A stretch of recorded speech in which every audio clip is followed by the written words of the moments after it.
Because you got powerful legs. How'd you get the physique? Was it gym or how'd you get the physique? I've always been. She's actually not got powerful legs. Do you shower in your dressing room? Do you have a shower on the day of a fight or not? Tell us about the tattoos. Shut the fuck up, you little prick.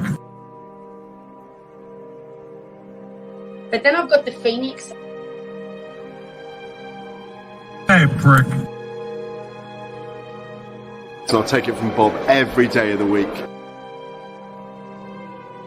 Absolute disgrace. I'm sure no one will mind. Move him out of here, Darren. Ricky Hatton didn't go over for his fighter because he risked getting abducted and sold into sexual I never said that. Both have been rape victims. I'm not watching Frank Buglioni live on Saturday night. You're out of your mind. Jesus Christ, get yourself a life. He's actually a priest. Yeah. It's because his brother John Fury eye gouged him. What have I told you all this time? He's going to end up sucked out, fucked out, looking for a handout. Boxing nutters messenger group. I'm gonna be the king.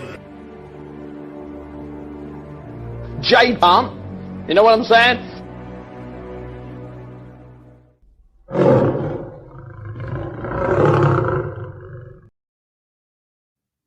Well, hello everybody, and welcome to the 549th edition of the Boxing Asylum Nuthouse podcast. I'm your host, Steve Wellings, and joining me on the call we have Matty Di Gialinardo, Matt Butters, and Andy Patterson, going live on YouTube from 8 o'clock every Sunday evening. The ad-free Patreon RSS feed updates shortly after the show concludes. Hello to everyone listening through the week on Apple Podcasts, YouTube, Spotify, and Sports Social. Don't forget to leave a review on the podcast player of your choice. That the entire month of November, nothing less than 5 stars is acceptable. Hit the like button as well and subscribe if you haven't done that already. I have to say that. We're going to talk Azim later. Going to talk a bit of Nick Ball, Isaac Dogbay. Heeney was on that card, wasn't he, against Denzel Bentley? Matt Butters was there. He's going to be giving us the lowdown. Diego Pacheco as well. Next week, Benavides against Andrade. A lot of activity going on with the heavyweights as well. The day of reckoning is coming. A lot of action around Christmas time, questions, value of the weeks, all that lovely stuff as well. Going to start, though, Thursday, Las Vegas, Nevada. Shakur Stevenson against Edwin De Los Santos. The vacant WBC lightweight title was on the line. Scores of 116, 112 times 2, 115, 113 as well, all in favour of Shakur. It was a boring fight. I thought the scores were a little bit close, though, for my liking. Matty, I love a niche reference, as you know. Everyone likes my niche references.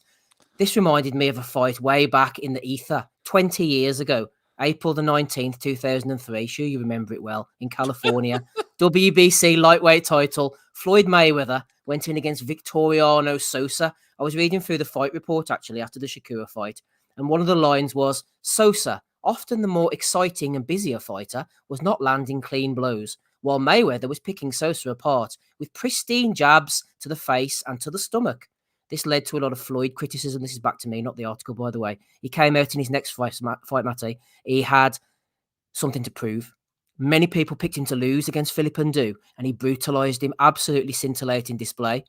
Fast forward 20 years, we've got Shakur Stevenson putting in a similar display to that report. He needs a big performance now. He needs to go out next and brutalise somebody. He needs an opponent with an apostrophe in their name. Can you think of anybody? No one's coming to mind. Steve, that was a painful experience for me. What, me coming out with that reference? No, just watching that fucking fight, man. Oh. And I'm having a hard time, even getting into talking about it. It was kind of like, for me, it was kind of like the Prograis Zaria fight all over again. At least there was a couple of one uncalled and one knockdown early in the fight, and then it ended up in its little pattern of goofiness. But it's just one of those things where a guy comes in and fights a style that you weren't expecting, and Yeah, and I told everyone last week that this fight was going to be awful, that if De Los Santos tried to box with Shakur. And he did, and it was. You're not going to outbox Shakur Stevenson. That was ridiculous. And what's crazy is you mentioned Floyd Mayweather. Well, Floyd Mayweather was there at a Top Rank event. Andre Ward was there. Terrence Crawford was there. They all joined him in his locker room. There's a picture of him. So much talent in one picture. And then you had this shitty fight where I think De Los Santos landed 40 punches, Steve. 41. 40. Come on. One. Give me forgot credit. The one. Yeah. Damn it. Now that makes it even more difficult to divide. It was a really easy 3 1/3 until you fucked that up, Steve. And now I have to explore my fractions. But it unfortunately, it was just there's a lot to like from Shakur. If you try to box him, it's going to look ugly and he's going to outbox you. You got to have a come forward guy. He is definitely a guy who is made to look better by the style that's opposing him. And this one just did not do him any favors. And nobody is going to be watching this fight in 5, 10, 15 years time. It's just going to be one of those that disappears. I don't think I've ever seen that Floyd fight that you've mentioned. I'm going to say people thought they'd forget that 20 years ago. Matty, here's Wellington dragging it up like a corpse. See, I think the problem, Steve, and I think it hurts me in some ways, but I got to say, my prolific marijuana use has blocked so many of these things out of my memory. They're just fucking gone. I think if you want to forget this shit, you need to get on the bag, my friend. Yeah, well, maybe. Just quickly, something you said there brought a question to mind. Was it the onus on De Los Santos? Everyone seemed to think, Shakur included, the onus was on him to come and force the fight. Shakur could just stand off, as Tim Bradley said in the commentary, and happily box his ears off all night. Or does Shakur have some kind of...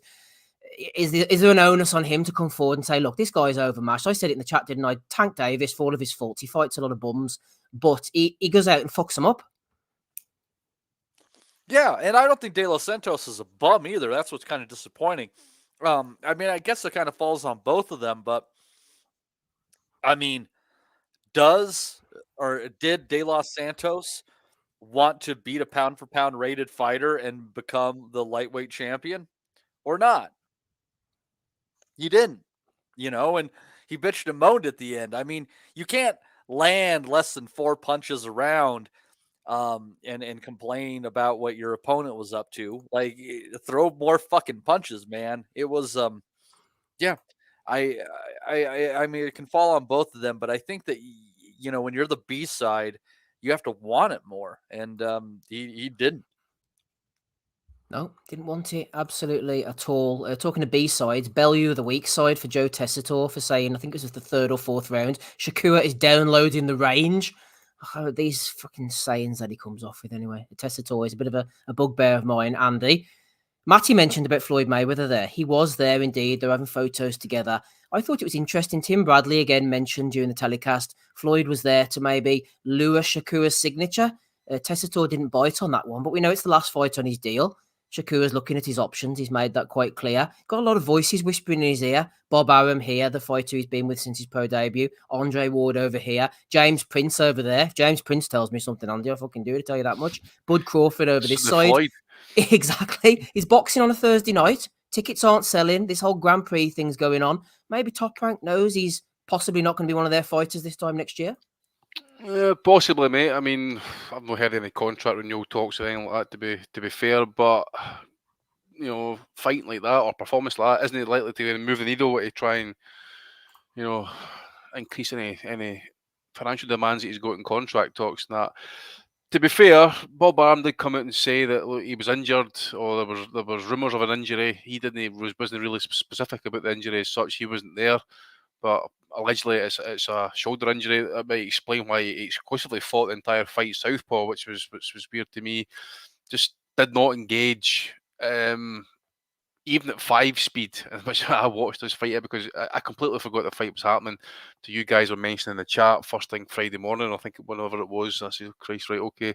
Stuck it on 5 speed. This as well. You just say it was shit, and it was even at that speed, it was shit. It's probably just one of the worst fights you'll see, actually. And they say that if the injury is true, then you can maybe see that as well. Maybe disappointed in De Los Santos, like Matty said as well. I expect him to be a bit more aggressive, take more risks, possibly. Well, Andy, the math on it is he basically at full speed, De Los Santos landed about a punch a minute. So at 5x speed, he landed about 5 punches a minute.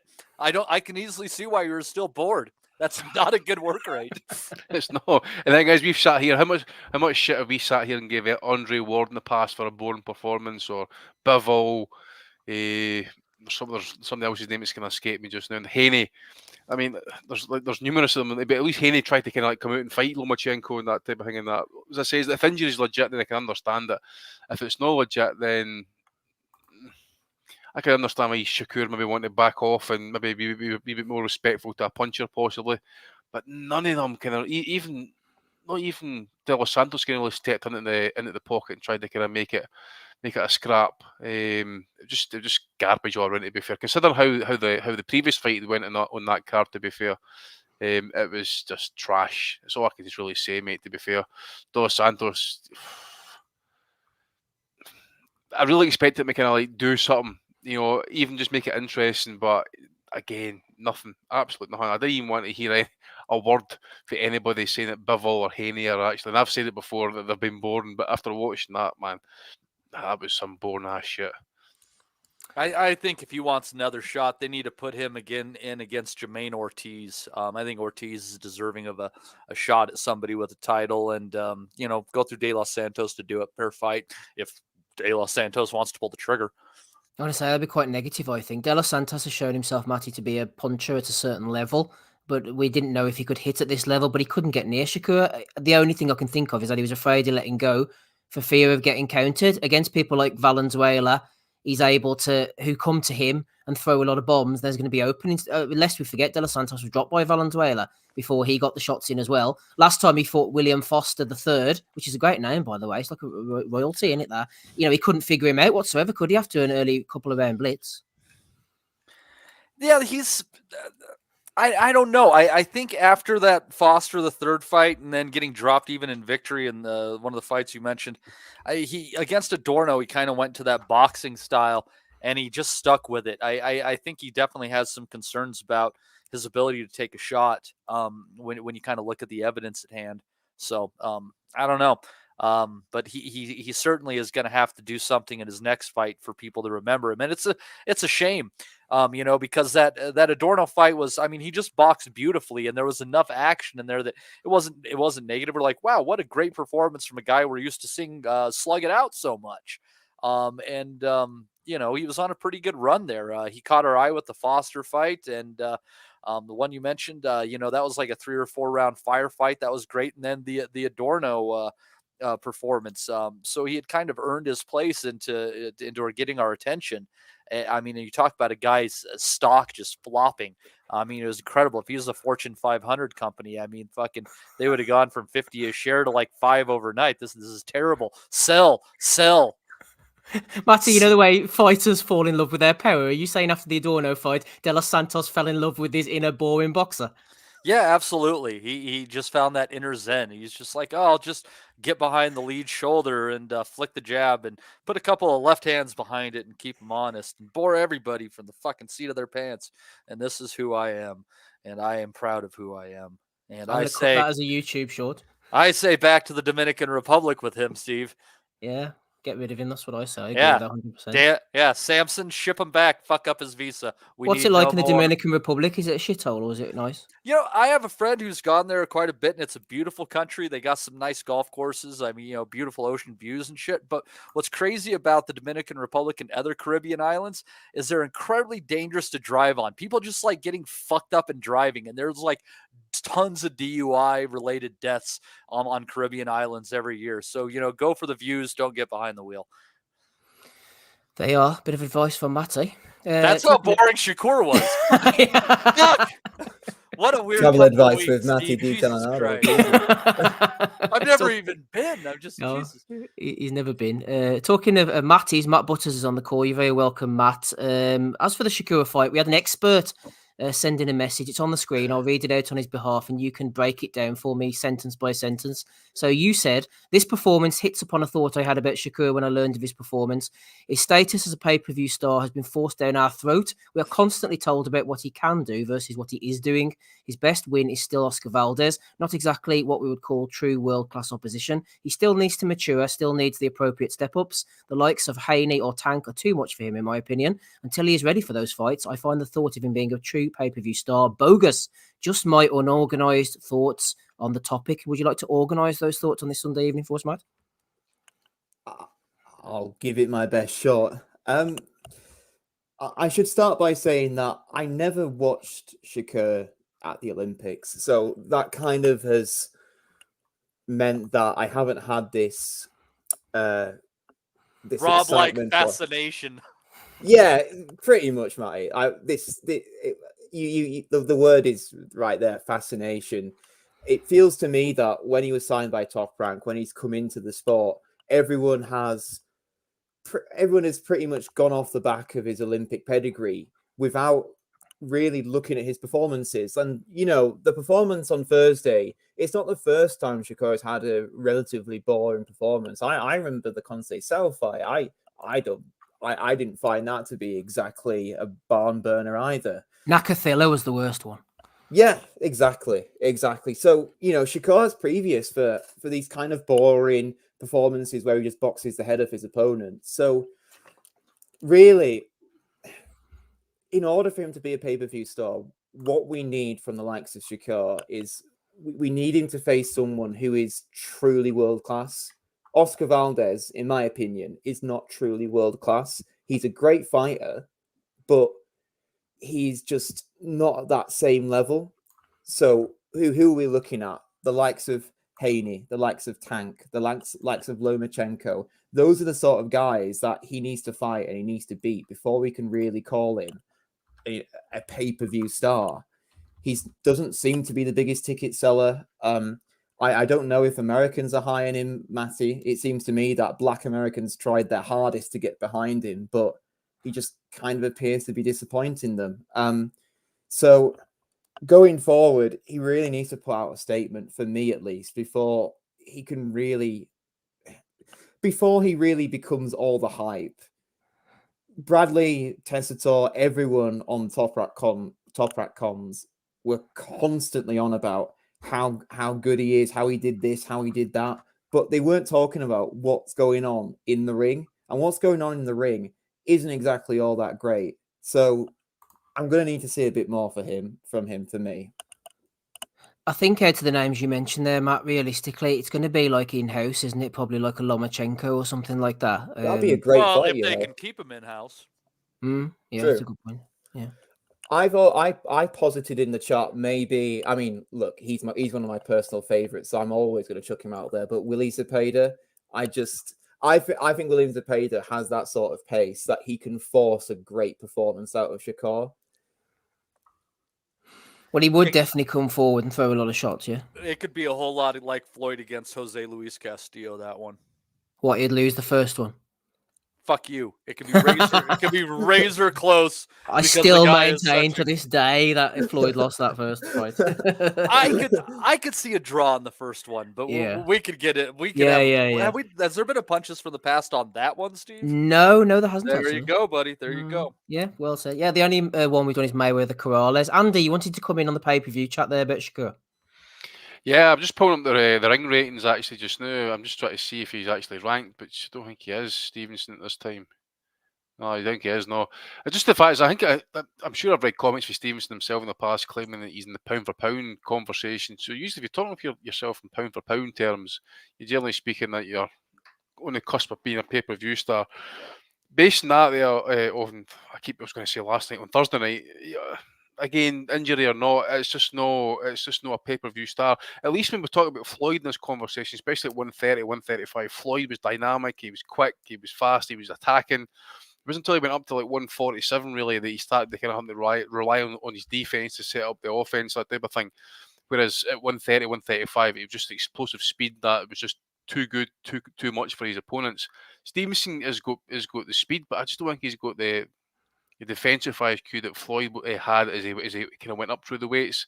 I think any good fighter that puts educated pressure and who can fight him and fight back would put a severe dent in Stevenson. Potentially could beat him. Maybe lack of power. Sometimes you mentioned at least 3-4 opponents there that he's kind of born against and that. Don't want to say that was exposed in that because it says there seems to be an element of some sort of injury in that again, but they kind of like mentioned him and Floyd in the kind of same kind of parallel at this point, especially at this time talking about pay-per-view stardom. When you talk about this weight, Floyd coming up, Floyd was just coming up ready to be a pay-per-view star. I don't think Stevenson's anywhere near it, to be fair. Dale says viewing numbers are going to fall dramatically to the low thousands when I'm a Celebrity starts soon. I had noticed that myself, actually, Dale. There's only the 8,361 in the chat tonight, so I'm a Celebrity is taking its toll. Chase Athletics says 3-weight world champion. Shakur is not trash, just talks a lot. Absolutely, Shakur is not trash. 100% agree with that. He's clearly a very, very good fighter.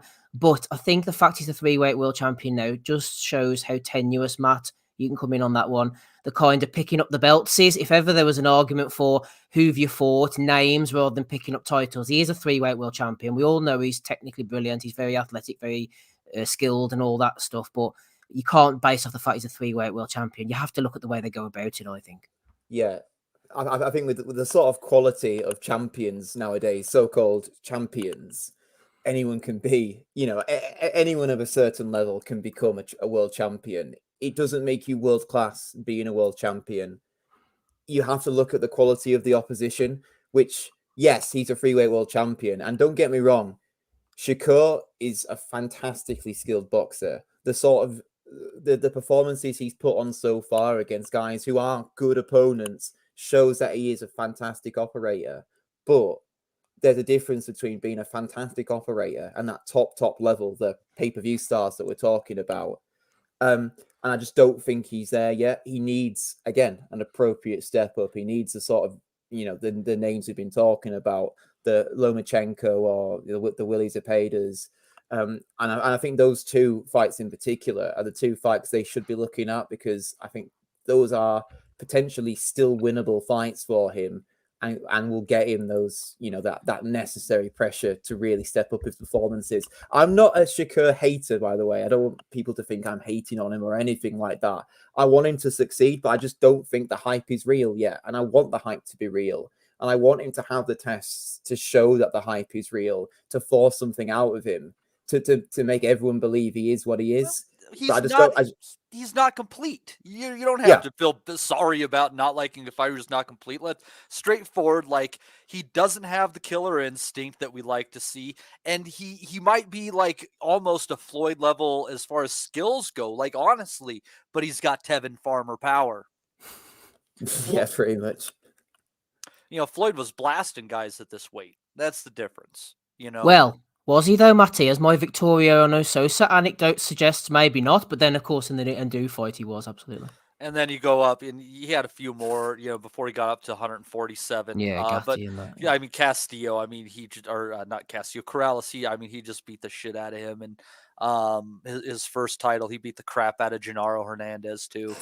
Who I don't know. Isn't it funny that both De La Hoya and Mayweather won their first title from Genaro Hernandez? That's right. Genaro Hernandez, RIP, who Mayweather paid for his funeral. Yeah, true story. Underrated guy. You talk about just coming up against skillful bastards, but serious digress on that. No, that's okay. I was just going to ask Matt, actually, just to clarify, Matt, whenever you mention world class, you're sort of talking in like old school world class, almost as a synonym for elite these days, not the sort of world class that we've become accustomed to. Yeah, I should probably make that clear as well. When I think of world class, I think of elite fighters. I suppose you can have a sort of sliding scale of world class, the sort of top level and the low level world class. And I would agree that if you use that sliding scale, the likes of Oscar Valdez are probably a low level world class. But like you say, they're not elite fighters, and that's really what we have to consider when we talk about Shakur, because people have hyped him up as being this elite level operator, and he's just not there yet. Andy, as you alluded to earlier, there was entertainment on the co-main event. I think they were describing it as Navarrete against Conceicao. Talking about what's next for Shakur, let's throw a name in here. What about his co-main eventer? A man who's been travelling on these coattails for a couple of years now. Emmanuel Navarrete himself is exciting. He's familiar to the audience. He can punch. It'd be a black versus Mexican showdown. We know Bob Arum loves those. Navarrete, he's grown his belly out a little bit each time he moves up, so he'd have no problem. What is it, the Twinkies he was on, eating a pile of junk food, get up to 135? I could see that fight being made, you know. I prefer to see the rematch, to be fair, mate. It seems to be kind of like shifting opinions a wee bit. I've seen loads of people saying that the Conceicao was robbed. If you look at I'm not so sure. I'm not so sure myself. I think the two knockdowns probably just nick it away from him, to be fair. But then, if you get like people who are really into their stats, that type of thing, they're going to make a solid argument to say that Conceicao landed more, threw more, probably deserved to win the fight. He outlanded and outthrew him in like 9 out of the 12 rounds. It was yeah. And the thing is, you just wonder as well when he's been at 130 now for a wee bit. So is he really going to be kind of at the last knockings at the weight? I don't know about Conceicao, but it seems he just cannot get it over the line. I mentioned it last week. Eyes swollen shut and that type of thing as well. I do think he's deserving a rematch. In all honesty, it was a great fight. It was back and forth action. One of these ones I had it on 5-speed and that as well. But if you look at what Conceicao was doing, he was happy to kind of stand in the pocket, try and maybe use Navarrete's kind of like power against him. But Navarrete, from time to time, when he was swarming him and that, he was landing some heavy shots and they were having a kind of telling effect on Conceicao. So I think just basically that, coupled with the two knockdowns, for me at least, slightly shaded the fight to Navarrete. But I've got no problem with the draw. As I said, I think both kind of deserve a rematch. I think I'd like to see it next because I say Conceicao is, again, I just think he's probably in borrowed time at the weight. He's 35. He's not going to get many other opportunities. I did think that one there on Thursday night was his last chance. He puts in that performance. I think he maybe deserves another one in that as well. So make it happen. And then if Navarrete wins that, let him go up and fight Stevenson, because if his injury is legit, he's going to need time off and that, so it's not going to be happening anytime soon. So plus it keeps Navarrete busy, and plus he was saying as well that the activity levels he's been having recently has been good for him. So he's got no complaints about his own performance, at least, that type of thing. So make a rematch anytime you like, Bob. Hopefully in the next 4 or 5 months.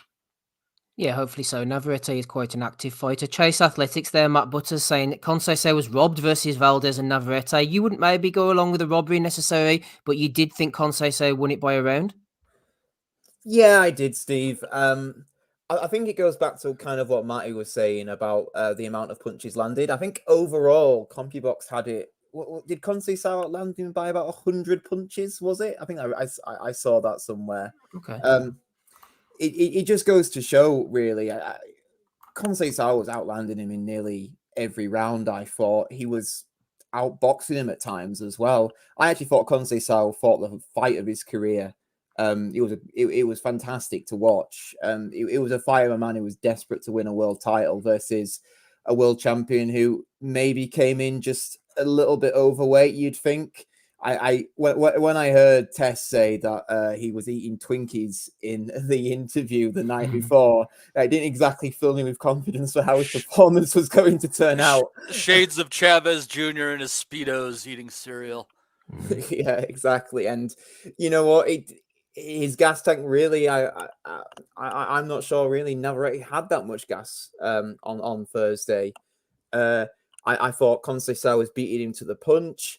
I thought really the only question we were having in terms of scoring these rounds was, were the punches Navarrete was landing, were they more powerful than the volume that Conceicao was landing? And, you know, if you look at Conceicao's face by the end of that fight, I think you can definitely see that there were some absolute belters that were being landed on him. And obviously we had the 2 knockdowns as well, which probably just shook things out of his favor, unfortunately.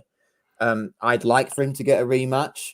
He's probably not going to get a rematch. I know Navarrete said in the aftermath that he would like the rematch, but ultimately the fighter can want one thing and the promoter will want another. And I think the promoter will want to steer him away from any sort of danger. So personally, I don't think that rematch is going to happen, which kind of leaves me in a bit of a bittersweet taste for that fight, because though it was excellent, I don't think Conceicao is going to get another opportunity like that again. And unfortunately, he didn't get it. Matty, I'm of a different opinion, actually. I think they will make the rematch. I think Bob will look at that and say Conceicao went to the well for the absolute. He gave his absolute all, couldn't get over the line. I think that fight will have taken something out of him. He's had 3 opportunities now. I think they'll give him a 4th, knowing that Navarrete was below par, still dropped him twice. Couldn't quite get over the line, but still managed to eke out the fight by majority draw or whatever it was in the end. I think they'll fancy that Navarrete will beat him a little bit handy or a little bit by wider margins or by fairer margins in the rematch. I think they will make that, actually. If he can make the weight still. Which one? Navarrete. That's the question. You got to remember, this is a guy who was usually taking it to his opponents in the later rounds heavily, and taking them out oftentimes into rounds 10, 11, and 12. The guy typically had a very strong motor, and that's what made him so dangerous, is he could wear you down with those heavy shots.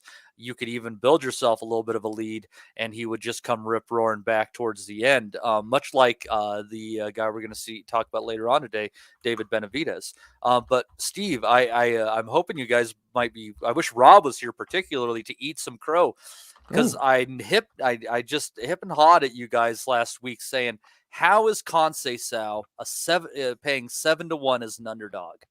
That's right. We laughed at you like you were some kind of fool. And Andy, they laughed at us both when we said Liam Wilson was going to give him hell last time too. Yep.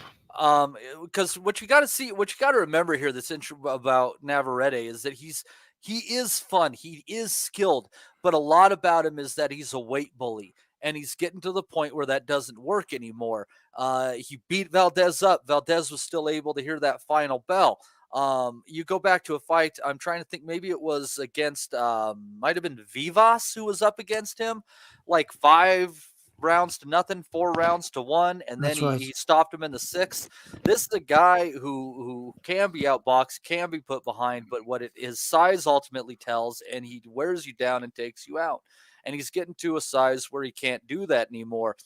Wilson, that was a great war. He's not as skilled as Conceicao. You got to remember, this is a gold medalist. He's a fantastic fighter who's been in there. His only defeats are against, very strong competition. The strongest, arguably around his weights in Shakur. So the fact that this guy was such an underdog was ridiculous. I kicked myself for not betting the draw on that one. No, I bet the draw on the Hernandez fight, Steve, not this one. Stupid me. But, I knew Conceicao was not that big of an underdog. I knew that there was a lot more to it. And the other little thing about Navarrete you got to remember is that other than when he chooses to jab, basically everything that he throws has some sort of a tail on it. So it's hooking in some way, shape, or form, either from underneath or from the sides. And he might have really long arms for the weight. Him and Conceicao have the same reach, 72 inches. But with everything has a tail on it, if you get the guy at the end of your jab, everything he throws is going to fall short. Surely, just regarding the weight, it's a discipline thing with Navarrete. I don't think he's tight because for any other reason. Like, motherfucker's eating Twinkies. Yeah. I just ate a Twinkie. I'm not an athlete. What's in a Twinkie? What's that? It's sponge cake with cream filling. Oh my God. It's lovely. Yeah. Well. Hey, I've watched enough Jolly videos to know that you guys have no flavor, so don't give me that. That's true. But yeah, it's I think there's a discipline issue. I don't know if he can make 130 again. I'd be curious to see if he would, because what's interesting is Top Rank has now just signed Oshaki Foster. That's right. That's an interesting fight. For some reason, when they were talking to Oshaki, he mentioned Abraham Nova, a little bit of a random name, but Abraham has looked good at 130. My hunch is that Nova against Oshaki Foster will be on the undercard of Navarrete Conceicao too. Yes, all three names weren't they top ranked fighters? They sort of dangled the carrot, and you thought, oh, he's going to mention so and so and so and so, and he starts mentioning these names, and like you, he goes, and Abraham Nova, like what? So clearly, Top Rank have given him the names to throw out. Like it's got to be the mascot, Steve. It's like I want that guy with the fucking head, like that. Yeah, I want that big giant head at the ring when I beat his ass. So I don't know, but that's my hunch. I think that we'll see that first half of next year, Steve. Not a bad card. Conceicao does deserve the another opportunity. If we'll see if everyone makes 130 pounds safely, because a Foster against Navarrete fight, if Navarrete comes out all right, is pretty interesting. And honestly, if Nova is able to take out Oshaki Foster after what we've seen in Foster's last two performances, I have no issues with a Nova and Navarrete fight either. Mm-hmm. Beatpot Boops throwing in 199 on the super chat. He says thoughts on the Fury versus Usyk press conference. We'll get to that. Don't worry. Yeah, we are cheap whores. You throw in the money, we will address it. If I don't follow the order, then my head will explode. So I'm gonna have to wait on that. Declan Graffin was trying to shame people into hitting the thumbs up button, but instead they started leaving. So that's the kind of scum that we're dealing with here in the chat. No offense to anybody listening out there. We love you all. Matty. Great bunch of lads. Great bunch of lads. On the undercard, I'll give it a quick rundown. You can talk about what you want. Brian Norman Jr., supposed to be a bit of a prospect. I think he was struggling against Quinton Randall. Very negative. It was the battle of the undefeated, but it wasn't that entertaining. Floyd Diaz looked good against Max Ornelas. Dropped him a couple of times. Only got a split decision. Not really sure what the judge was looking at there. Troy Isley. Last week we said this could be a possible banana skin against Vladimir Hernandez. He managed to get through it. Yeah, it was a good fight. Sarchioto knocked out a fella. Abdullah Mason, like the look of him. He's a real hot prospect in the Wellings household. Knocked out Jose Cardenas. Emiliano Vargas. Can't remember that one. Hugo Mikalev, the Prince of Monte Carlo. He knocked out Sergio Odabe. And Jackson Murray, an Australian, went in against Stephen Torres. And we have some Bellew the Week material for later on. What caught your eye there, Matty? I think that was actually a pretty fair undercard all in all. The Norman fight on any card that didn't include that Shakur Stevenson fight would have been the worst fight of the card. Lucky him that Stevenson de Los Santos was on here. Awful fight. Not excited about either guy moving forward. Could not give a fuck about who won or lost on that one. Norman did win. Let's see here. The Valenzuela Isley fight was really good. I thought that could have been a draw or around either direction, much like the Conceicao Navarrete decision. I'm not offended by it. Hernandez coming in there as a 7-2 underdog and, performing as well as you and I probably thought he would have. And he might have done enough, depending on the judges and the location, to have gotten that decision. And it could have been a draw otherwise. But Isley got it by a round, 2-5-3 on all the judges' scorecards. But like we said last week, Steve, if this was a 10-round fight, I would have favored Hernandez much more heavily. And I think that he would have probably nipped those last couple of rounds and at least earned a draw, if not, be forced nicely to the canvas, because he did look like he was wearing a little bit towards the end there. But to be fair to Isley, he stood in there and he landed his own shots too. He didn't get run down like I thought he might have. He's got a little bit more pop than I assumed. Not world level pop, but enough to keep you honest. Let's see here. Abdullah Mason. I mean, he just sparked that guy. What a nice clean shot. He's a vicious bastard. He's going to be another great prospect coming up, as well as Fernando Vargas's boy Emiliano. Man, you forgot that one, but he just wrecked his opponent. He's got a great shot selection. He's somehow fairly defensively responsible as he's going in to do his work, but he's like his dad, man. He's out for blood. Vicious fighter. Class. Yeah, the heavyweight scrap you mentioned was weird. We'll leave the Bellew to the week to the Bellew of the week, but that was it was a pretty decent fight at times. I thought it was okay. That was honestly the card was a pretty darn good one all in all. Other than the Stevenson fight and the Norman fight, it was pretty good entertainment. I enjoyed it. Good, Matty enjoyed it, and that is the main thing on this episode 549. Matt is here, so is Andy. Matt Butters is with us as well. We're going to the BT card over in Manchester very shortly to hear his news and views on that one. I'm here, that's Steve. Let's have a look through the chat, give them a shout out, make them know that they are loved. Joe Burns is in the chat. Shout out to him. Lancashire Magpie. Yes, Matty, I was about to highlight that one myself. Thank you very much. He says, always listen on Spotify during the week. Managed to sack the missus off on this fine Sunday evening, and he's decided to spend it with us. How bad must his missus be, Matty? That's the question that springs to my mind. I don't know. I think a woman who's willing to give a man some spare time on a Sunday night is a great woman. I say this is a healthy marriage, and God bless the lass. Exactly. She's giving up her Sunday, the holiest day of the week, to spend it with the Asylum. Beatbot Boop's thrown in a super chat. He's thrown in his communion money there for us. Mark Stanton's there. Shout out to him. Yimmy Yappy. Chase Athletics, our American correspondent. Michael Thompson is here as well. So's Des MB, Declan Graffin. Good to see Declan in the chat. I know he listens during the week usually. Danny Young's here as well, head of our merchandise department. Who else have we got? Let's just scroll on. Fine merchandise he creates, Steve. He does indeed, yes. As you can see in Matt's picture there, the merchandise on display. I'm not talking about Holly, by the way. Ian Chalice, Snoop Bob's here. Chris Butler. Sorry, Holly. Sorry, Holly. She knows I'm only joking. Albert Ross is here too. Ricky Graville, MTK Enforcer. Always good to see Ricky floating about there. And I think that's just about it at the moment. Yeah, big thanks to everyone listening and participating in the chat. Even bigger thanks to anyone who joined us over on patreon.com/boxingasylum. Matty, go ahead. I am slightly curious about what is banned in more countries between Ricky Graville and a Serbian film. That's a sure toss-up. Ricky, a.k.a. The Motel. Simon Hill's there. He's not banned. He's in the chat with us. Hello, Simon. And take Ames, of course.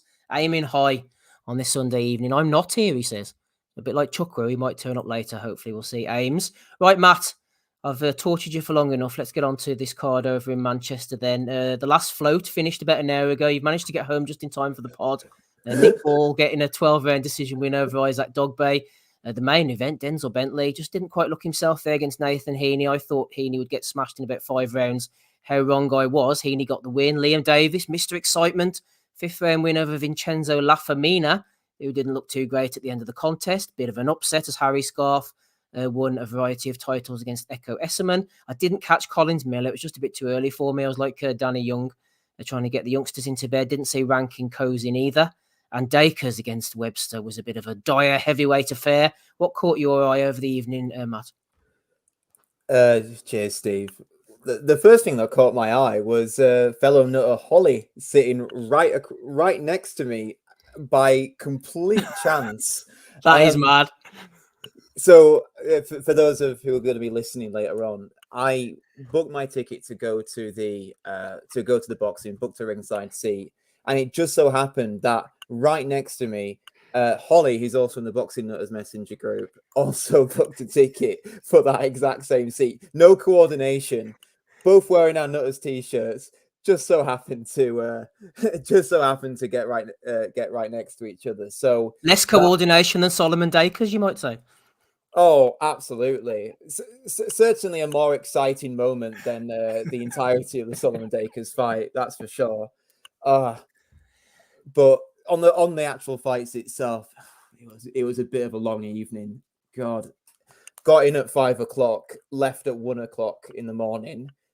Managed to stagger home by 2 o'clock in the morning, and then straight into bed. It was a bit of a long night. One of the longest ones I've had in a very while. One of the longest ones I've had in a while where I wasn't completely off my head by the end of the night. I actually had to be sober in order to be able to drive home. So that was that wasn't great. But going to the actual fights themselves, my God, the fights were fucking fantastic, Steve. Completely worth staying up until God knows how long at night to watch them. I'll go briefly on every single one because I actually think there was some quality in the majority of the fights besides Dakers, to be honest with you. Bentley Heeney was a really massive upset, I thought, for Heeney. I actually thought he was going to get smashed by Bentley, to be honest. I thought he was going to get knocked out early. And in fact, it was Bentley who looked slow, looked ponderous, looked like he just didn't know what he was, really didn't look like he actually wanted to keep the title at all. And Heeney just backed by the 2,000 Stoke supporters. They were all right next to me, all standing on their seats, all throwing beer everywhere. They were right behind their lads, and I thought Heeney put on a bit of a inspiring performance. Wanted the title, got the title. That's how you win. That's how you win a title. Moving down, Nick Ball, Isaac Dogbay. Good performance, I thought, for Ball. Dogbay came out and didn't look like he had all of that damage that we thought he might have had after the two Navarrete fights. He looked sharp, looked powerful. I thought he was landing some pretty hard shots on Ball, and he wore them well. I thought he had a pretty decent chin that whole fight, but I think it was just the volume of the shots, the volume and the power. It was just telling after a while. Do want to give a quick shout out to the third round, where I thought Dogbay might have scored a knockdown over Ball, and the fourth round where a knockdown was scored, but I don't actually think that he was actually that was really. It was more. I think it landed on his shoulder, mate. Is that the one that went into the ropes? Yeah, one of them in the fourth round, wasn't it? Was Ball bit held up by the ropes or something? Is that the one? There was one when he kind of like staggered into the ropes, but it was the shot actually landed around about the shoulder and that, so it wasn't really. Fair. If that's the case, then fair enough. But from my angle, what I was seeing was a shot. Yeah, I've seen a shot that landed that landed on him. So if he landed on his shoulder, then that's fair enough. But overall, really, I'm. Overall, like, there wasn't really much debate. Ball won that easily, and I'm really excited for fights going forward for him. Liam Davis, absolutely great fare as usual. Gave a really powerful performance against a guy in fucking Vincenzo Lifamino. He came out really wanting it. He came out swinging. Yeah. I was actually watching his ring walk, and the guy came out. Had a fucking death stare for every guy in the audience. He was pissed off that we called him the feminine last week. When the guy came into the ring, I don't know if it showed up on the TV, but Lefamina went into the ring. They did introductions, and as soon as he was being called to the center for the fight to start, he gave 3 full force right hands to all of his cornermen, and then another one for good measure to the actual corner post itself. So. He definitely seemed to be wanting to throw some shots that night, and that's how the performance went on. I thought both men were open; they were landing, trading big shots. Both of them were down in the third round, I think. Although I thought the Davies's was more of a slip, maybe. A shot landed, I should say, so it was a true knockdown, but it was like more of a flash. And yeah. Davis finished him properly, and he's become quite an exciting fighter. But he is, isn't he? Yeah. I think between him and Nick Ball, I think someone said it in the Nuthouse group that they are probably two of Frank's. They're probably his two best prospects right now. He's kind of stumbled upon a couple of really exciting ticket sellers there. Well, exactly, and you have to think back. When Nick Ball was fighting Isaac Lowe on the Fury card, he was the B side of that. Right. Absolutely smashed him. Has now come out to have this fantastic run, and. Liam Davis as well, he's come out of kind of nowhere, built this following in Telford, absolutely dominated unit Baluta, who, by the way, smashed Andrew Kane and ran close with Dennis McCann, smashed Jason Cunningham in one round, and has now smashed Firmina for the European, to defend the European title. So he's building quite an impressive run of fights here. It's just a question of where he goes next, really. And super bantamweight, it's going to be a tough division once he gets up there. I've realised I've been talking for a while, so if anyone else wants to jump in on those, I'll leave it for now. But I can talk on the lower fights as well if you guys want. No, go ahead. Talk on the lower fights. I'm worried you're going to burn out. You see, we need to get the best out of you. Yeah, I mean, and you're forgetting the most competitive bout of the evening, the bout between you and the car park and their time you had to exit. Well, here, first of all, before you go on to that, let me just say, before you go on to that, Danny Young's thrown in a $5 for you, Matt. He said, thought I'd chuck in some money for Butters, who put the chairs out and away for Frank last night and didn't get paid. Sad times. Yeah, the first one in, last one out, Steve. That's how it goes. Was in at 5 o'clock for the very first fight, the floaters, and out you know, it was getting a bit squeaky by the end.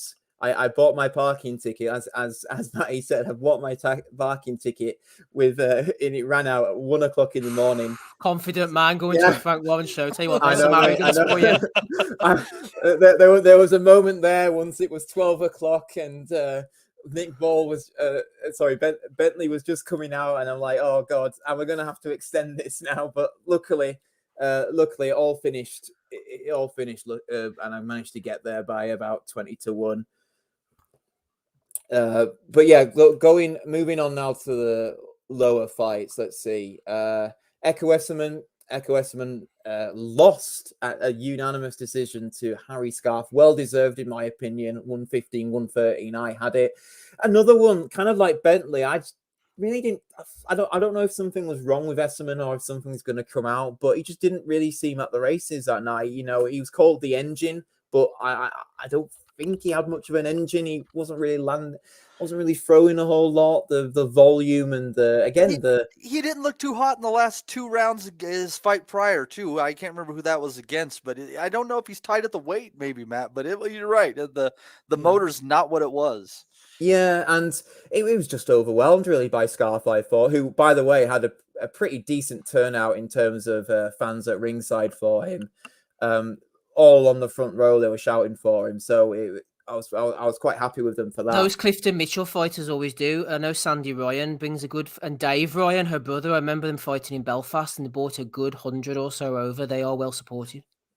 Yeah, you could tell maybe by the halfway point that Scarf was properly in this, and that I think that really buoyed them on to really get behind their man. And yeah, Esserman, it's a shame really for Esserman, to be honest with you, because you know I really touted him to go on and do great things. You know, I thought he would have won the European title had he fought it, but he's just kind of kept this British title and defended it and defended like stagnated it, like he sort of plateaued at the same level almost. Yeah, exactly, and not really moved on. Which again is a shame because he's had, you know, his sort of style. It was, you know, he had an engine. He kept it. He had it early but kept it late. He was always good for the 12 rounders, and even though he would always go a decision, it was one of those fighters that's relatively fan friendly, which is quite rare for a guy who gets decision after decision after decision. But yeah, I don't think Frank has done well with Esserman really, and I think he'll be quite disappointed with himself. I'm not sure where he goes from here either. So whether they look for a rematch or whether he tries to build off of it, but you know, Esserman's not exactly a big ticket seller from what I understand. So I'm not. Yeah. It's very unfortunate for him. Let me see. So Sol Dakers, didn't watch much of that. Apparently Webster was robbed. I heard. Like I said, it was about 9:30 by the time that fight came on, and I was already flagging. We're still a 3 12-rounders to go after that. So apparently Webster was robbed. Sol Dakers didn't look like much great shakes for me. Definitely not going to be one of the top contenders in this big man division. Don't really have a lot more to say about Sol, really. I just think he's a bit of a boring fighter. Ranking Kozin won that pretty comfortably for me. And then Collins Miller. This is the only other one I'll speak on. I thought this was the first fight on the card, and if anyone's not watched it, I think they should go back. I think out of the fights I watched that night, this was up there with being one of the better ones. I thought Collins came out really strong with a very game Miller. Miller came there to win. This was another one who had who had a lot of support down ringside. Everyone shouting for Miller. He was a Manchester lad, I believe, Miller. So most of the crowd there were all for him, and you know it really buoyed him on to take him down those rounds, even though he was getting some proper hard shots landed on him. I thought Collins had the cleaner, more effective work. I think he was probably landing more in those rounds. Miller, I think Miller had better in the middle rounds, but ultimately Collins won it by about 2 or 3 rounds for me. I don't agree with the draw card at all. I think that was probably a judge who listened a bit too much to the crowd and not enough to what was going on in the ring itself. But very exciting fight. Both guys there to win. And, Colin seems to be a pretty decent Scottish fighter. So I'm sure Andy is hopefully right behind him. Good stuff, Matt. Stick around. We'll give your voice a break for now. Yeah, Anthony Kakachi was supposed to be on that card against Ryan Garner as well, but that fell through. But it was still a good night by the sound of it. Rapping Rob Kelly's here. Before we go to him, we'll get the other boys' opinions. Matty, starting with you, give us a rundown of what you saw on that TNT card, if anything. I'll tell you what. I think the first fight that I picked up was the Dakers fight. Unfortunately, I missed Cozine and Rakin. Sounds like Cozine got the win and she deserved it. But Dakers' opponent, what was his name, Webster? He should have got the decision, but it's his fault that he didn't. He showed that he could hurt Dakers. Dakers does not seem to be very steady on his feet. He doesn't seem to know what to do when he gets hit. And if Webster wanted to walk forward and bully him, he could have made it an easy night and he could have made it a short night. The only reason he lost, the only reason it went to decision is that he decided to be too passive. That's all. I don't think he trusted his conditioning. He looked like he spent a lot of time on the sunbeds as well. You might be right. Just a little bit too much time on the tanning bed, not enough time, jogging and such. But yeah, possibly. So that one was kind of a crap fight. I'm as soon as I can, if Dakers comes into his next fight as a favorite against the punchers, I'll be shorting him no problem. He's a knockout waiting to happen. Esselman, it was kind of sad to see him lose. I liked him. He's an entertaining fighter, but Scarf really earned that one down the stretch. And I just, the last few rounds, which Esselman usually controls, he just doesn't seem to have quite the pop in his shots that he usually does, which forces his opponents back in those later rounds. So unfortunate for him, but good for Scarf. That was a nice win. We'll see where he goes from here. Let's see here. Ball and Dogbay, that was a really fun fight. I thought that really in the first 3, maybe 4 rounds that Dogbay probably hurt Ball in the last 10 or 15 seconds of each of those rounds, respectively. He gave as well as he got at times, but just got overwhelmed by just a really muscular, physical guy who isn't so much of a puncher, but just kind of wears you down a little bit. Dogbay is quite the durable guy, and if not for that, he would have been taken out much earlier in the fight for sure. But that was a good win for Ball, onwards and upwards for him. Looks like it could be, of course, the end of the line for Dogbay, but I don't know. Kind of depends how you rate Ball. Could be a few more interesting fights for him out there. Davies was really fun. That was a nice little firefight. He's good, isn't he? Yeah. Absolutely worth watching. For anyone that didn't catch that one, just kind of threw caution to the wind, said, I'll throw with this Italian guy, and throw they did. Both guys getting caught at times. Fun while it lasted for sure. And then as far as Bentley and Heeney goes, Bentley, it seemed to me like he was definitely the harder puncher, but he just couldn't seem to find his range and he just couldn't seem to find his timing. It seemed just a little bit off, and Heeney was able to take advantage of that. If people seem to think he's a little bit of a hype job, but this is a hell of a W under his belt. Getting a win over a guy who went 12 and picked a few rounds off of Ali Mahanala. It was that was a pretty entertaining fight too. I think that this was a pretty fun card from top to bottom. It was just a few fights. If they would have gone to a stoppage, it would have helped everybody along. That had to be a long night for people like Matt and Holly, but we do praise them for doing what they did. Yep. We do praise them indeed. Andy, just Bentley didn't look right in there for me. I mentioned in the Nuthouse chat that he kind of pulled the surprise on Alim Hanaluli, whatever you want to call him at world level. And then he came back down and Heeney pulled the same trick on him, really, as sort of passive and whatever was going on with Bentley was going on. Heeney just took full advantage of the situation and buoyed on by the crowd. He was tired towards the end. It was just will over skill, and there was no little skill from Heeney. I thought his head movement was actually very good, but he just refused to lose in that fight. Yeah, I liked his tactics actually. He kind of kept it at mid-distance, kept the hands moving and that, and really just kind of like offset whatever Bentley was trying to do. I don't know if it was maybe a motivational thing. We mentioned the Zanabek loss and that. It was like even in defeat, he was a wee bit enhanced in terms of his performance. come out destroy Kieran Smith. Has it just been he slightly overlooked it a little bit because obviously he was, Bentley was a big betting favourite. All the guys were really kind of mentioning they expected Bentley to win within 5-6 rounds. Never turned out like that, and it just shows you sometimes one time a guy can just fight above his level and just produce a performance like that. Scorecards, obviously, they maybe need to mention that as well. 114, 114, and then you got 117, 111. I did think Heeney was win the fight. Definitely was a shocker, but I didn't think it was that close. To be fair, to give it a draw. Ball against Dogbay. It was good scrap actually. The only thing about Ball that I like to see him kind of like try and work out on really would be his defence.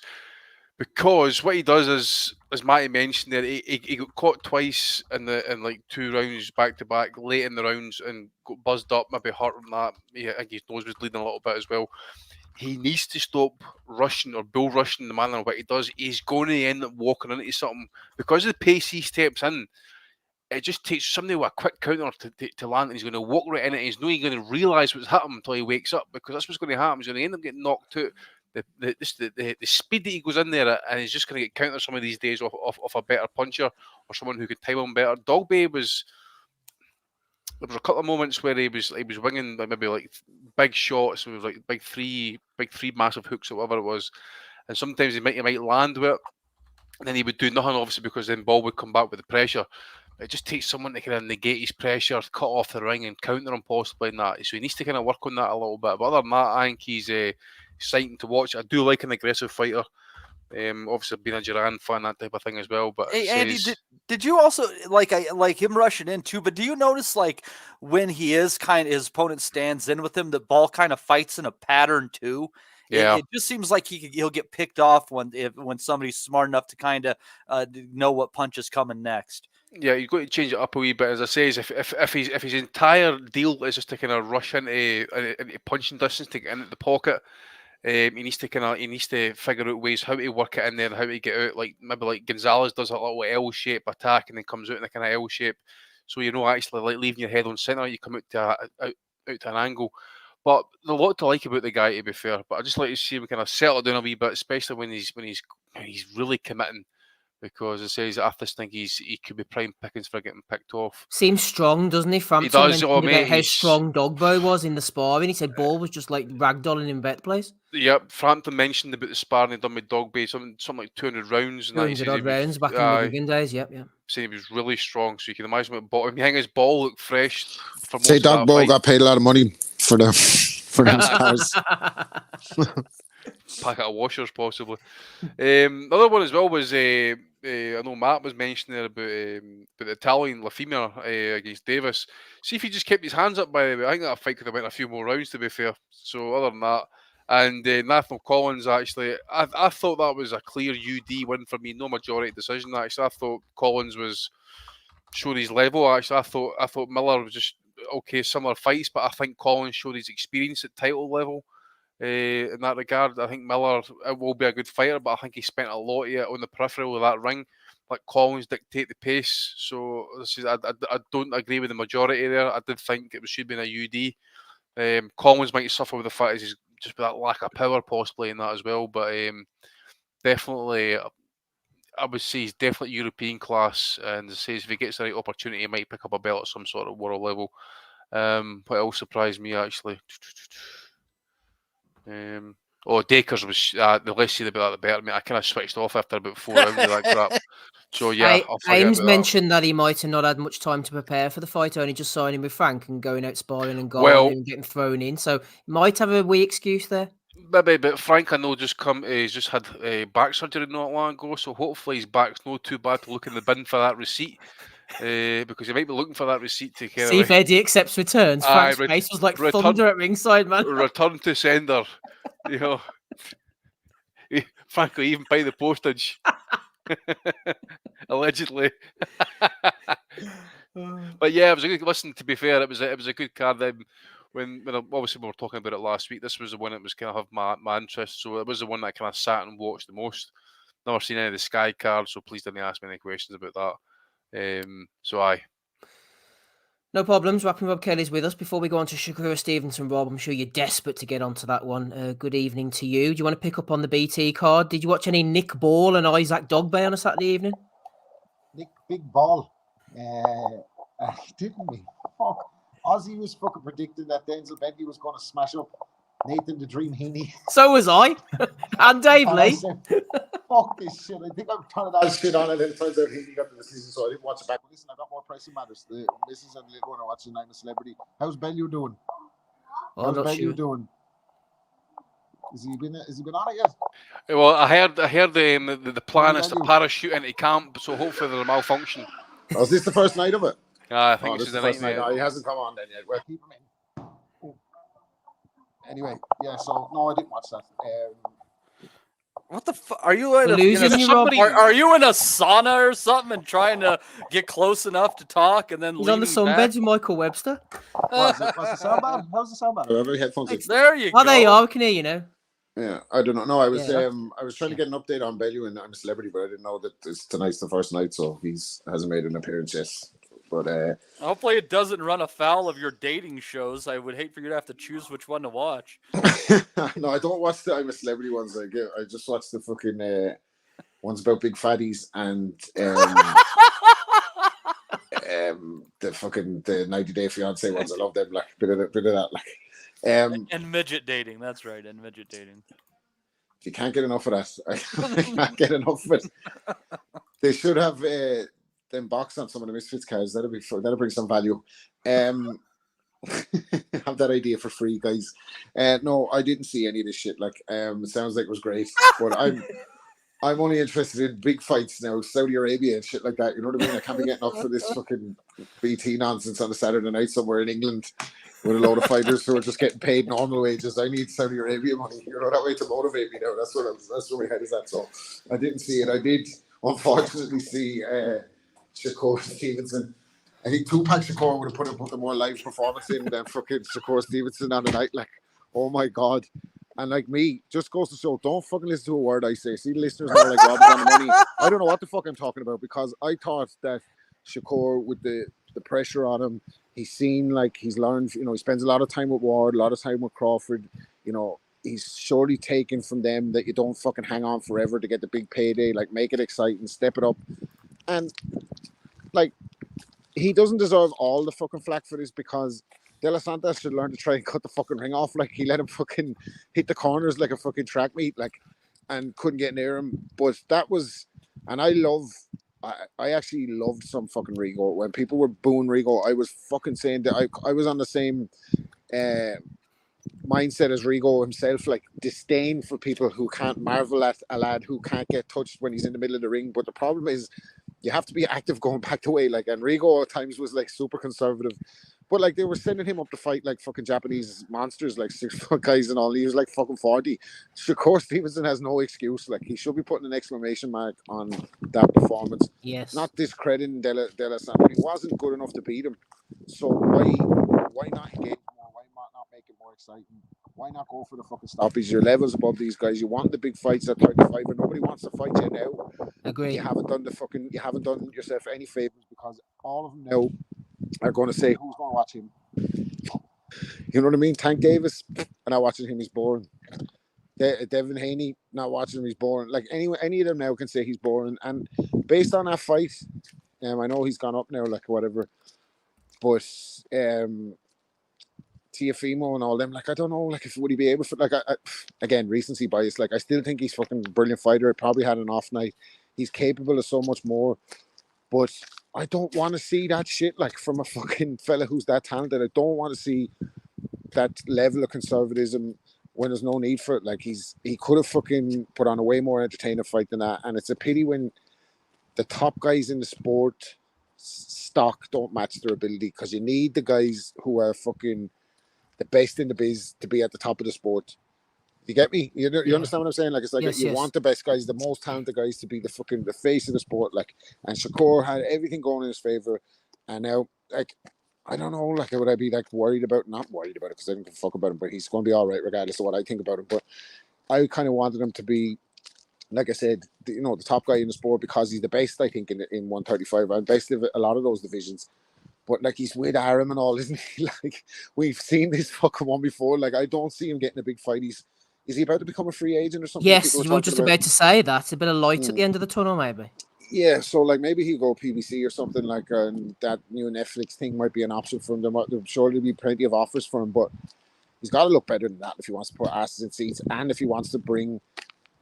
He wants the other fighters to bring something to the table because at the moment belts don't mean a fucking thing. They'll happily skip over a belt for a payday, like, and having the collateral of having fucking multiple belts in multiple divisions is not meaning anything if you can't. And like the public, the boxer, even the hardcore boxer public, like fuck the public, like the public wouldn't give a fuck.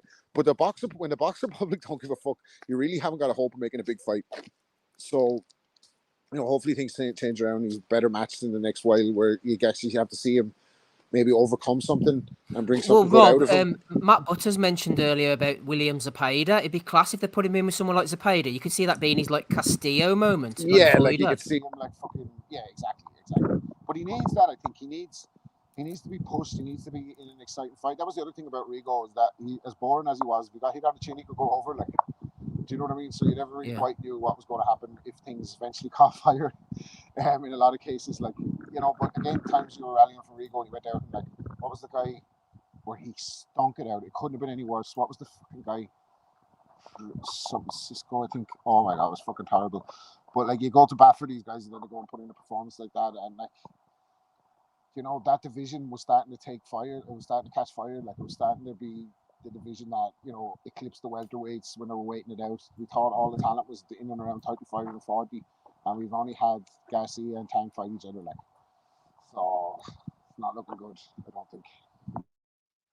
It's not looking good. It's just sounding slightly better. Beatbot Boop has thrown in $4.99. He says, "Don't forget, lads, even though he lost, Dog Bay can come again. Jade can't, know what I'm saying." Beatbot Boop threw in $1.99 earlier to talk about Fury against Usyk. Declan Graffin has countered that with a tenner. He says, "Off to bed, but there's a tenner not to give Fury any airtime later." So, any raises on a tenner, boys? Any raises? I'm conflicted now. Hey, hold on. He's not fighting on that card on the 23rd. I think we're square. Oh, yeah. Right enough. Well, the Dr. FMG... Buying me for a tenner. I'm going to fucking say it unless you get something fucking higher. You dosser. You big dosser. Here's one for you, Rob. Dr. FMG throwing in $7.99 Australian dollars. He says, "Strange to listen to boxing content without a shout out to His Excellency and Chairman of the General Authority for Entertainment, Turkey Al Turkey Sheikh." So, shout out. I was just about to shout him out. And now he's beat me to it. So I hope His Excellency throws in that fucking super chat. Throw a Lamborghini in the super chat, no problem, anytime he likes. Shout out to the boys. Yeah, it's always the same ones throwing in the money, the Patreon subscribers. Do a big raffle for Ricky Gravel for 40 tickets for the Lambo. Ricky Gravel is here. Rob's with us, so's Matt, so's Matty D, Leonardo, Andy, me, Steve. Episode 549, we're going to have to get a move on here, aren't we? Otherwise, we're going to be here all night. Where are we? Nick Ball, we spoke about him. Let's get him out the way and move on to... I'm the only one who saw the Sky card. Just quickly, Matt Butters, you saw Steve Claggett on Tuesday evening in Canada. Forgive me if I'm getting that incorrect, but he's an all-action fighter anyway. Well worth the watch on a Wednesday morning. Yeah, I did manage to watch him. Those, I think you said on a previous pod that the Eye of the Tiger cards are well worth the watch, and you know this one was no different. I actually thought it was a pretty decent watch. You know, Claggett. He's one of those on the road fighters, isn't he? Will just fight anyone, anywhere, and you know he's got a great run of form recently. I'm trying to pull up his box rec. Hang on, yeah, he's had a great run of form recently with his with quite a few high quality wins, and this Madueno that he fought, I just thought it was a fantastic performance from him. Really high quality, high action fight. I thought he might have maybe been able to get Madueno out of there at certain points, but yeah, it just wasn't meant to be, I think. But yeah, I very, very much enjoyable performance from him, and you know, it's that sort of pace that he sets and that sort of cardio that he has that I think would actually cause some problems to some of the top guys at 140. I don't know if this is where he's going to stay 140 or if he's going to move up or move down, but I wouldn't mind him staying here maybe for a little bit longer. He'd probably get himself a decent payday here. I'm not saying he could ever go into the top reaches of this division, but he could definitely find himself a decent opponent on a decent card and get himself a great payday. So yeah, I'm high on Steve Claggett, Steve. Absolutely. We're going to cut that one there. He fights at a good pace. He can punch as well, and he seems like a nice guy. So good luck to him. I'll go over the Wolverhampton card very quickly. I know Take Ames was there, but I'm not sure anybody else saw it. In the main event, I suppose Azim was the main event, but shout out to Tyler Denny. He's one of these guys who's done things the hard way. I think they said he was 3-0-2 right at the beginning of his career. He's come back. He's won fight after fight at decent enough levels, generally risen up to fight this Matteo Signani. Didn't realise he was 44 years of age. It was a bad head clash, and Signani's corner, I don't know, they kind of swallowed it, so they didn't fancy it anymore, and it ended up as an 8th round TKO. Shout out to Denny. The crowd were chanting his name. He didn't really quite know what to do with himself, and it was just a nice moment in Wolverhampton. First stop of his career, too. You don't see too many. Big day. Big day, exactly. First stoppage of his career. When you're coming to town and get stopped in the 8th round, that's Signore. Oh dear! Shout out to Matt Butters. He's done enough. He's off. I've had enough. No, but seriously, thanks all for having me on again. And have a good rest of the pod. And I'm going to go now and think about my life choices. So I'll leave you with that. So you should. Thanks very much. Good to have you, Matt. Take care of yourself. Cheers. What else did we have? Adam Azim looked good against Frank Petitjean. He was the European champion. He was waiting to be let out the cage, Mr. Petitjean. Very negative. Didn't throw many shots. Was afraid of being countered, really. I like Azim. Good fighter coming forward. Very skilled. Very offensively minded. I was listening to an American podcaster a couple of weeks ago. I can't remember who it was, former fighter. And someone mentioned Adam Azim to him in the chat. And he said, he looks very good coming forward, but his defense is a bit leaky. So I thought that was quite an interesting observation. So whoever it was, I can't remember, seemed to think Azim was maybe needed to tighten up the defense a little bit. It'll be interesting to see when somebody hits him hard and often how he reacts, but he's looking good so far. Reese Edwards got a win over 10 rounds against Brad Foster. I thought Foster won, but then again, I picked Foster in the prediction league, so maybe I was just trying to inject those points into my veins, and unfortunately didn't get the decision. Richard Riakporhe knocked out Dylan Brezion. A bit of a pointless fight there for Riakporhe. And I think that was all. That was about it on the Wolverhampton card. We shall move on swiftly. What else have we got here then? Diego Pacheco, Matty, I think you watched this one on DAZN alongside Yafai, Rivas, Mark Castro as well. Pacheco, and again, a bit of a gut Pacheco. He's a wily old fox, is Nick Caceres. He kept catching Pacheco with the left hook around rounds 4, 5, 6. I thought Pacheco made the adjustments really well. He's only 22 years of age, lovely jab, good form amateur, great sparring as well in the gym. I think he's rounding into a really nice fighter. They're pumping him up already, but this was a good win considering the likes of Belanga, even Billy Joe Saunders for a while. Struggled at times against Caceres, which Pacheco did too, but he came back, got the job done, cracking uppercut to finish it off with. Yeah, after Caceres had a few good rounds there, Pacheco in the 8th just said, we're not going to be doing this anymore. And he just turned it up. Started cranking out the hooks, finding the right hand from distance, working his way in to land those shots. And then in the 9th round, there was a little bit of decent back and forth. And then he just found this great uppercut, knocked Caceres to the ground. And Caceres on his knees, fully able to get up, I think, if he wanted to. He didn't want to. He was done. Pacheco, definitely a very good-looking 168-pound prospect. There is a video out recently of Eddie talking about maybe having to cut some fighters and the fact that guys aren't wanting to take fights.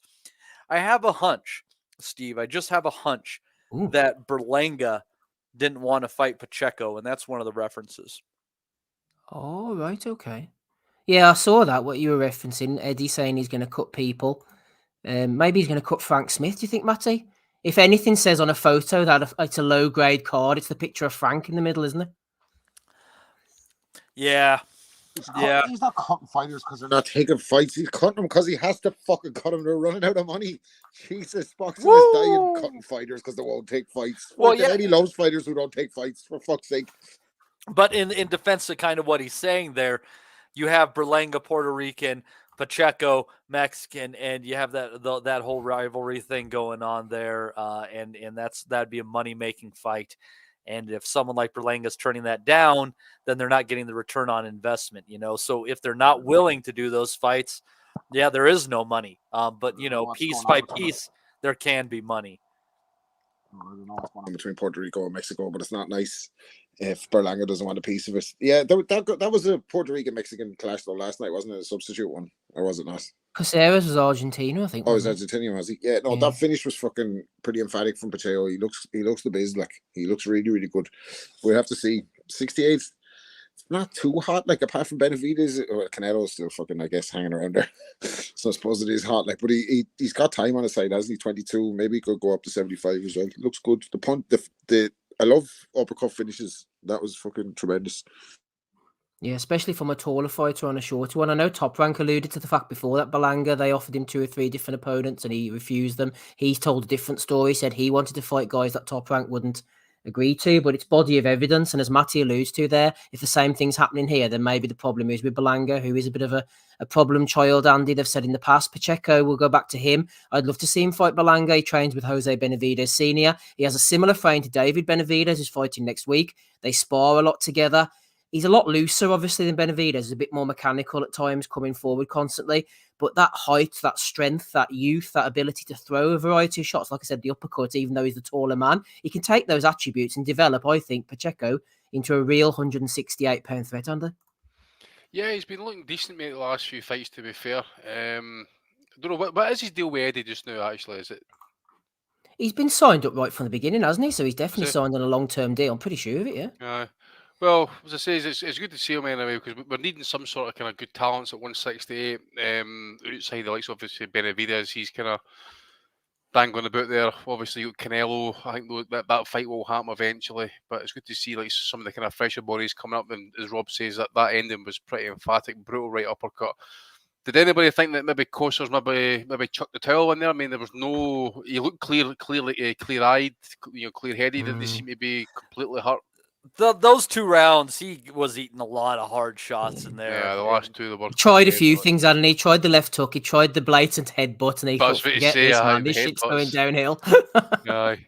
But I did see. I read one fight report saying it was accidental. Actually, my balls, it was accidental. Christ, he was tucking it right underneath that chin there, like baby's business. To be fair, but as I say, you want to, if you want worse, didn't he? Like the uppercut, like he went down, his equilibrium was shot. Like he went down in sections. Like I'd say he just was like, "Oh fuck this! If I get up, I'm toast." Like yeah, maybe that as well. But I think he did. It just looked like to me his eyes were clear. And he could have got up and that, but he made no attempt to get up and that. So fair play to him.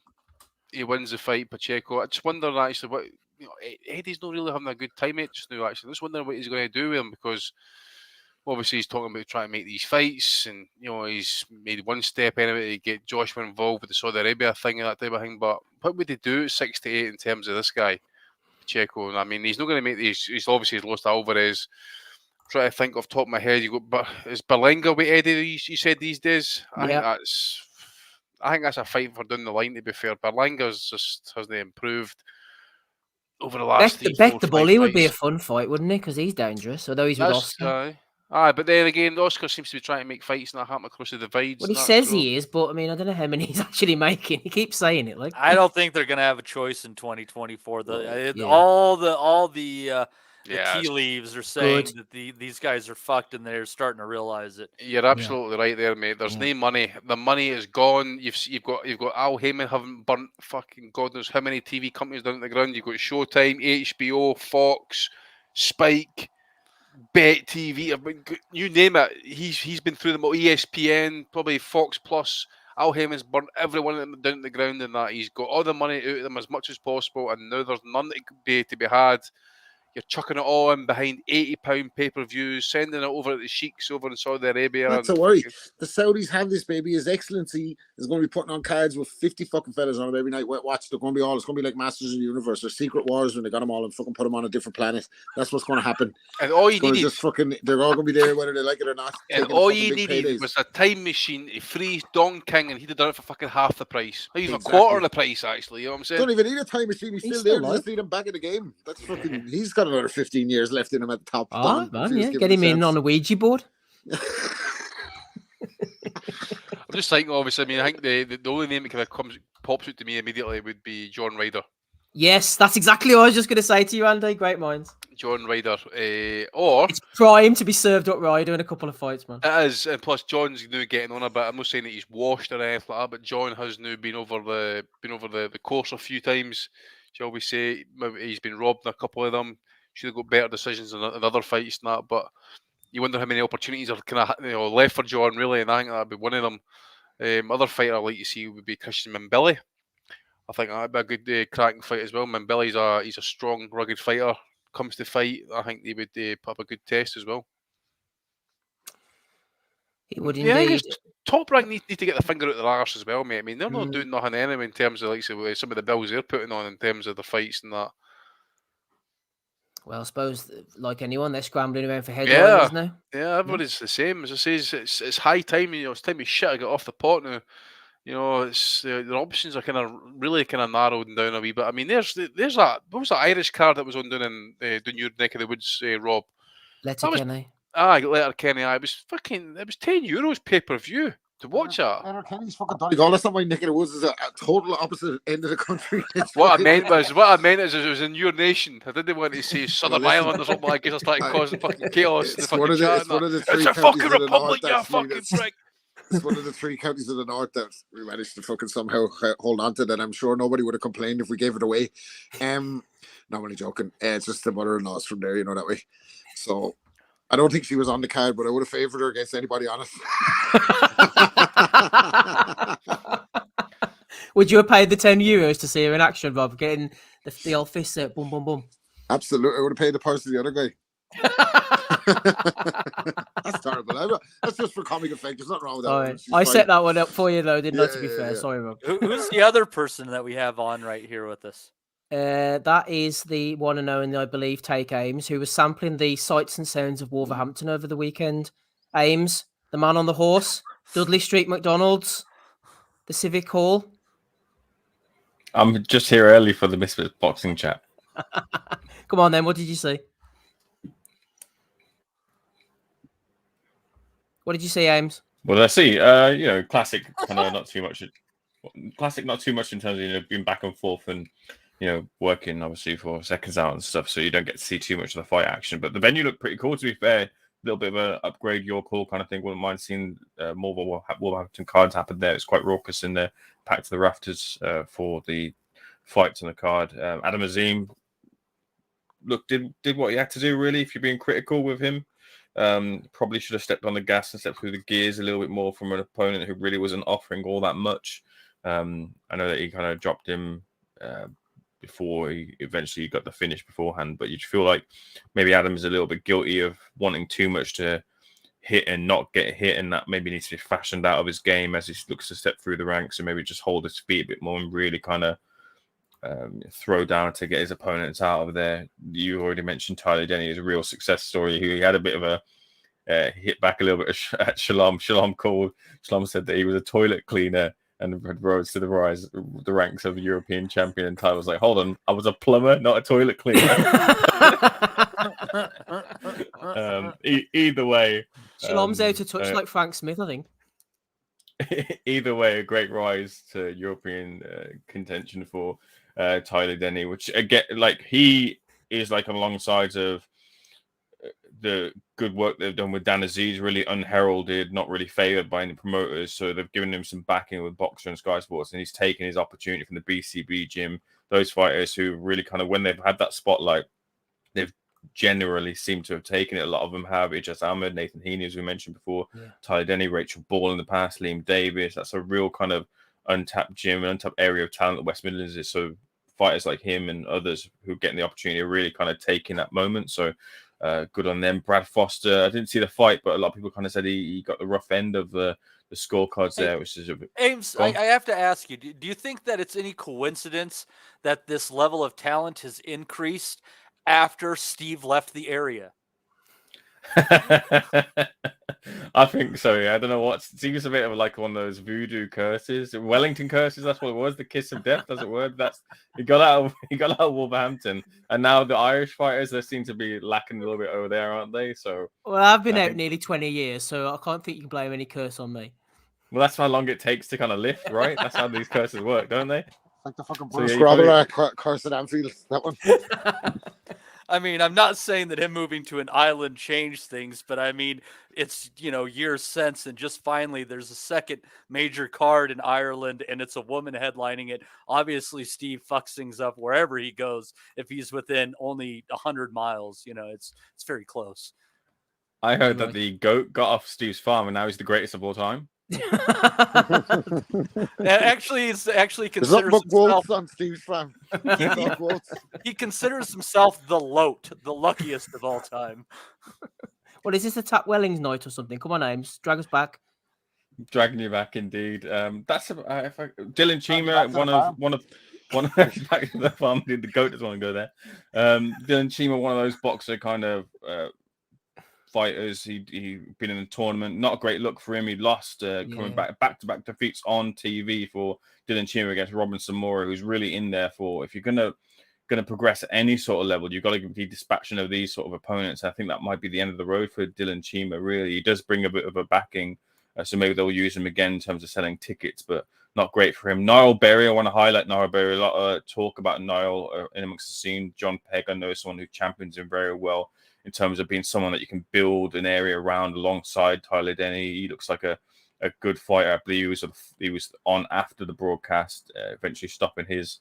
I know he got a points victory, but he dropped his opponent in like the first 15 seconds or what it was. Richard Riakporhe got a lot of stick, and to be fair, some of it is warranted with him not taking opportunities fighting Dylan Brejon. He did dispatch of him. The midnight train rolled into Wolverhampton and got out there pretty quickly.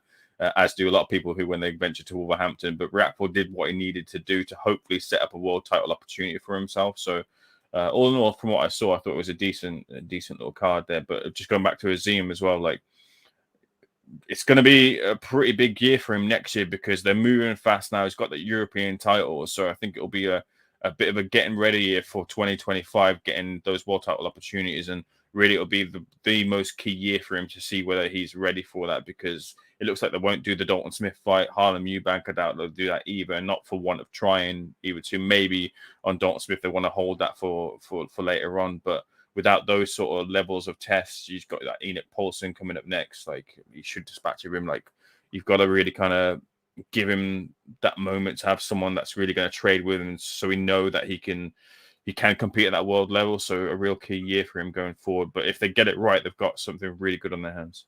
Well, I think that Paulson, they'll put him in next. I was checking out his record. I hadn't actually heard of him till they bought him on Sky, but it was an instant hit, actually, when I heard him. His first thing was it to Andy Clark? No, it was Andy Scott, I think. He says, where's the ring card girls at? So Did he really? That was the first thing he said on the Sky. I'm going to have to try and find it, man, because I seem to be the only person who heard it. I like this guy. He's got up a notch. He wouldn't have been searching if he was on a Don King show. You hear all this bullshit from people. It's just nice to see a man who has his priorities straight. Yeah, Right? exactly. Ames, how did the crowd react for Richard Riakporhe? It's always a bit weird when a Crystal Palace fan comes to Wolverhampton and they come out to, glad all over. It doesn't really hit in any sort of way. I think really kind of he don't. I don't know if you were really looking for a breakdown, but you got one. But really, look, Richard did what he had to do. Really, in if he'd gone to points or whatever it was, like it's a real bad look for Richard. So for him to get out Brejon in quick fashion was pretty good. You can't afford another kind of more sticks to kind of beat him with. Anything else, Ames? I'm not sure if you got to catch Stevenson or have anything to add that we've already spoken about. No, not on Stevenson. Just on Pacheco. Pacheco really does look the goods. I wonder if they'll maybe put him in with Podrick McCrory, because he's really running out of opponents, isn't he? Apart from maybe positioning for that Canelo fight. They won't do Berlanga. I think Eddie holding both those fighters, I think he wants to squeeze as much out of them before he puts, having only really got Berlanga recently, he wants to squeeze as much out of him before he kind of puts him in any sort of risk there, position them both for Canelo fights possibly after this PBC deal expires, or even if it even gets to the 3 fights, considering what the situation is with PBC right now. I imagine they will do, because it's Canelo's a high priority, but I think that'll be the fact that they'll look to kind of hold him until Canelo becomes available, and that will probably be the person who's on the losing end of Munguia and Ryder. It makes sense for him to pick up the loser of that one, then maybe go into the winner of that one after that, if they can fashion that one too. But we want to keep an eye on it as well for next year. Diego, who really looks like he's onto something. Just going back briefly to the boxer thing. Des saying there, Richard needs to get going. They seem to be risk averse with him. He's a big guy, looks good, can punch. I don't get the hesitancy to put him in big fights. I agree. I like the look of Riakporhe. I think he's a big unit. He can punch. He's definitely exciting. I would be a fan of his, but is it a Shalom thing or something? There seemed to be with Fraser Clark. Wasn't he supposed to go to purse bids with Wardley? I mean, you're closer to the sort of political end than me, or is Shalom risk averse? It's a case-by-case basis, really, and I think this is more with Richard and his team, to be honest with you, more than anything. And I don't know what it is, because Riakporhe seems to be confident enough to say that his power is something that'll be the difference maker between all the current cruiserweight, the cruiserweight title holders. Maybe Jai Apataya will have something to claim on that, at least in terms of his output anyway. But if you have that differential, or you believe that you have that differential, then why wouldn't you be throwing yourself into that sort of fight there? He's happy to. I think he's targeting Crispin and Smith, really. He wants that rematch. He sees that as his best route to a world title, and it's got meaning to it as well. He's happy to go over to Bournemouth as well too, for saying a real big event, and he's confident in getting that victory. So I don't know what it is. I can't remember too much either, having seen Riakporhe really take and hold a shot. Now, if anyone can fill my gap of knowledge there. Didn't Hyde give him a good fight way early on? Was it Sam Hyde? I seem to remember. So we're talking quite a while ago, which is something as well that like maybe they're cautious of too, as he steps through the levels, as he steps through the gears. That might be something that they're concerned about as well when it comes to specific matchmaking, because you would think that if you're in the position, then you put him there. So, and they haven't. So that's something that will develop as well. But I think really what they're targeting is that kind of, and it was a real good occasion. Like Crispin and Smith at Bournemouth Stadium was a real good moment this year. So I can see why Riakporhe would want that as well. So I think that's probably what it is, really. Yeah, the Dr. FMG says, in fairness, a Riakporhe-Apataya fight could ruin Riakporhe's career. I think it is interesting. Sometimes you have these guys who come up, they're on the way up and they're unfancied.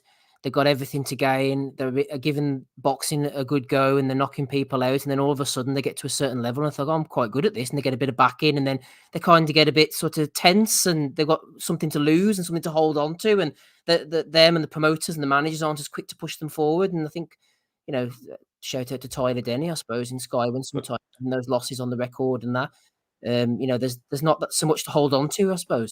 Well, you might think that they've got a bit more with Riakporhe, because Riakporhe's been one of those who's been able to cross over into the mainstream as well. He's been on, BBC, whatever, the news and Good Morning Britain's. He's a model, isn't he, or something? And he's doing the modelling. He's decked out in all these fashionable clothing. Like, I think they see him as someone who can be someone who could really be an ambassador or brand and get on adverts and kind of really carry the boxer brand there. So that might be part of it as well. So he's got a great story, what with surviving that knife attack too. So I think that all plays a part as well in terms of managing him and his route to world titles.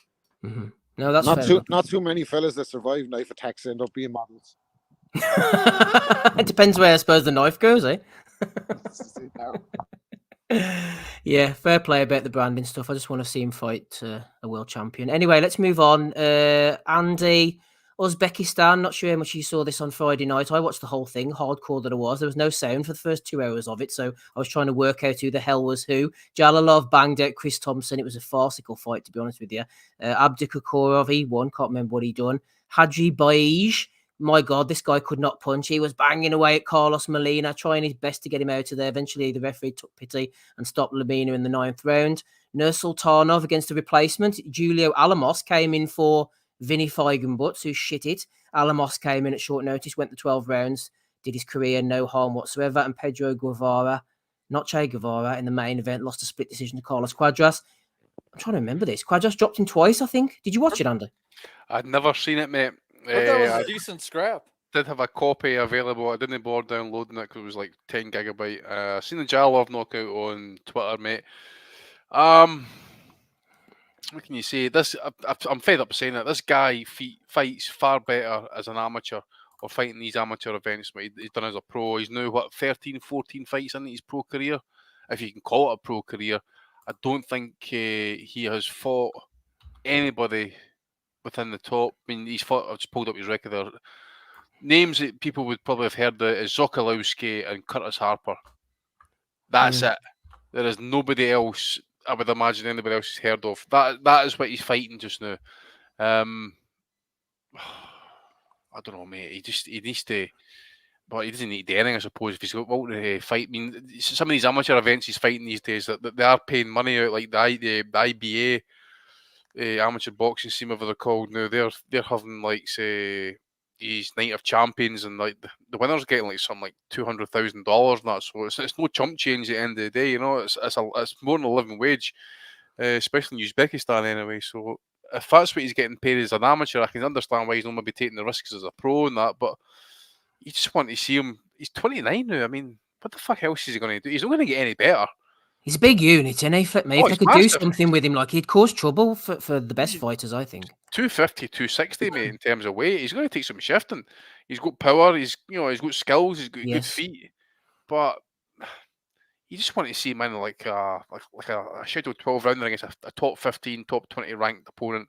I'd take it for there, really, because what he's doing now, mate, I just want to see, because obviously he's fought amateur events, so he fought in August as a pro. Right, so he's fought twice this year as a pro, right? But he's actually fought after, I think it was this year's World Championships were on this year. I think it was around about August time, July, August time. So he's come back to the pro scene after that championships. He hadn't fought as a pro since last November. So he's clearly just using it as some sort of kind of like training, maybe keeping fit for his amateur events. I don't like this back and forward shit, man. I don't know what it is, but that was the problem that AIBA did. That started talking about wanting the pros to come into the Olympics. I'm not a fan of that, you know. Took it literally. I mean, Ring Wrong turning up, and then Dam took it up. Who was the Hong Kong fighter? His name Rex Zhao. He took it up. I tell you what, I didn't even like amateur lads staying amateur into their fucking 30s and that, like, and beating the shit out of 17-year-olds in the fucking national stadium. Ken Egan springs to mind, like, beating the living shit out of Tommy McCarthy in the fucking All-Ireland final. Yeah, was that? Like, I remember that. He's about fucking 30. Fuck me, McMaster. 10 titles in a row. Yeah, like, give me a fucking break. Like, go fucking turn pro, will you? Like, fucking shithead. Anyway. Oh, I couldn't stand him, man. Couldn't stand him. No, I couldn't stand his personality. I was there the 2 nights he lost to Joe Ward, though, Bob. So he got his comeuppance in the end. Is he not a counsellor now or something like that? Yeah, he's a counsellor in Dublin. Yeah, but that's fucking. I've read his book. It's a good read, actually. Yeah, he said he was a sex addict. Who the fuck isn't? Doesn't fucking write that. What are you writing that down on paper for? Who isn't? Like, fuck me. Hook him up with Chuckwe. No, he was a good fighter. I'm not taking nothing away from him as a fighter. He's a good fighter, but I just thought like that. I didn't like that. Like, I never liked those fellas like fucking staying in the amateurs too long, beating the living shit out of 70. But Joe Ward smacked the living shit out of him that night the first fight. He had Joe Joyce in the ring with him and everything, celebrating afterwards. So he was celebrating very conservatively after that all. I think he was calling out Ken Egan as well, wasn't he? But yeah, no, fucking I digress. Whatever. But I thought that like the pros have been through like the professional diets, the nutritionists, the fucking. Now I know all the amateur guys are getting all that too, but like probably the juice, and I know all the amateur guys are probably getting that too. But it was like the man strength, being in the pro game for like, and damn, going back to the Olympics was the biggest fucking joke. The guy's been fucking challenging for world titles and everything, and he's back fighting for the fucking Olympic medal. Like, that was just boxing in reverse for me. I couldn't understand that at all. I thought it was fucking shameful. Shameful, Andy. Shameful. Finish off on Jalilov and we'll move on. Yeah, just needs to up his game, mate. I'm fed up saying it. he just needs to up his game. I just want to see these guys who are top, clearly too good for the amateur scene. They are. He is, and it's about time now he started facing. Maybe if he's. Fight Tony Yoka, for example. You fought him as a fucking amateur. Fight him for a change as a pro. See how it goes. See if over 12 rounds this time. You know what I'm saying? So I don't know, mate. He just needs to up it. That's all I want to see him, because as I said, I hate to see talent get pissed away. But then again, if he's getting paid to stay where he is, then who am I to fucking call him a mug? You know. Mark Stanton just asked had I been down to the Titanic there. And I didn't. I'd never gone to the Titanic side in Belfast or anything. But the Titanic movie was running so long in Wexford Cinema that I went to see it with two different birds.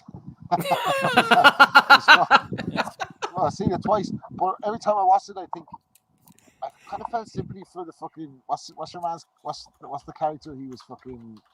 He ended up with Kelly Brook, was it? Took Kelly Brook off fucking Jason Statham. What's his name? He's in the movie. Billy Zane. He's the bad guy, isn't he? He fucking slapped Kate Winslet in the face. And everyone's like, oh, what a bastard. I'm like, he just paid for her to go on the Titanic and she went off with one of the fucking fellas from the below deck. You're not going to smack her. Fucking hell. Like, I'm not saying It's been about 20 years, man. Do you remember this? But I've seen it twice. There you are. That's fun. Jesus Christ. Yeah, speaking of the Titanic, actually, it fucking sounds like Rob's underwater. Like, kind of half expected to be talking. I don't understand. Oh, they are. Yeah. You're coming and going like. Yeah, it sounds like I'm talking to Richard Dreyfuss as he's searching for the fucking shark on Jaws. Well, I'm not on a stakeout. That's you now. You sound perfect now. All right, cool. It must be Stay off the boat. Bobbling about. Sorry, guys. There's even like bubbling sounds too. It was very complete. Right, I'm going to unleash you, lads, before we go back to Atlantis. Tartaria.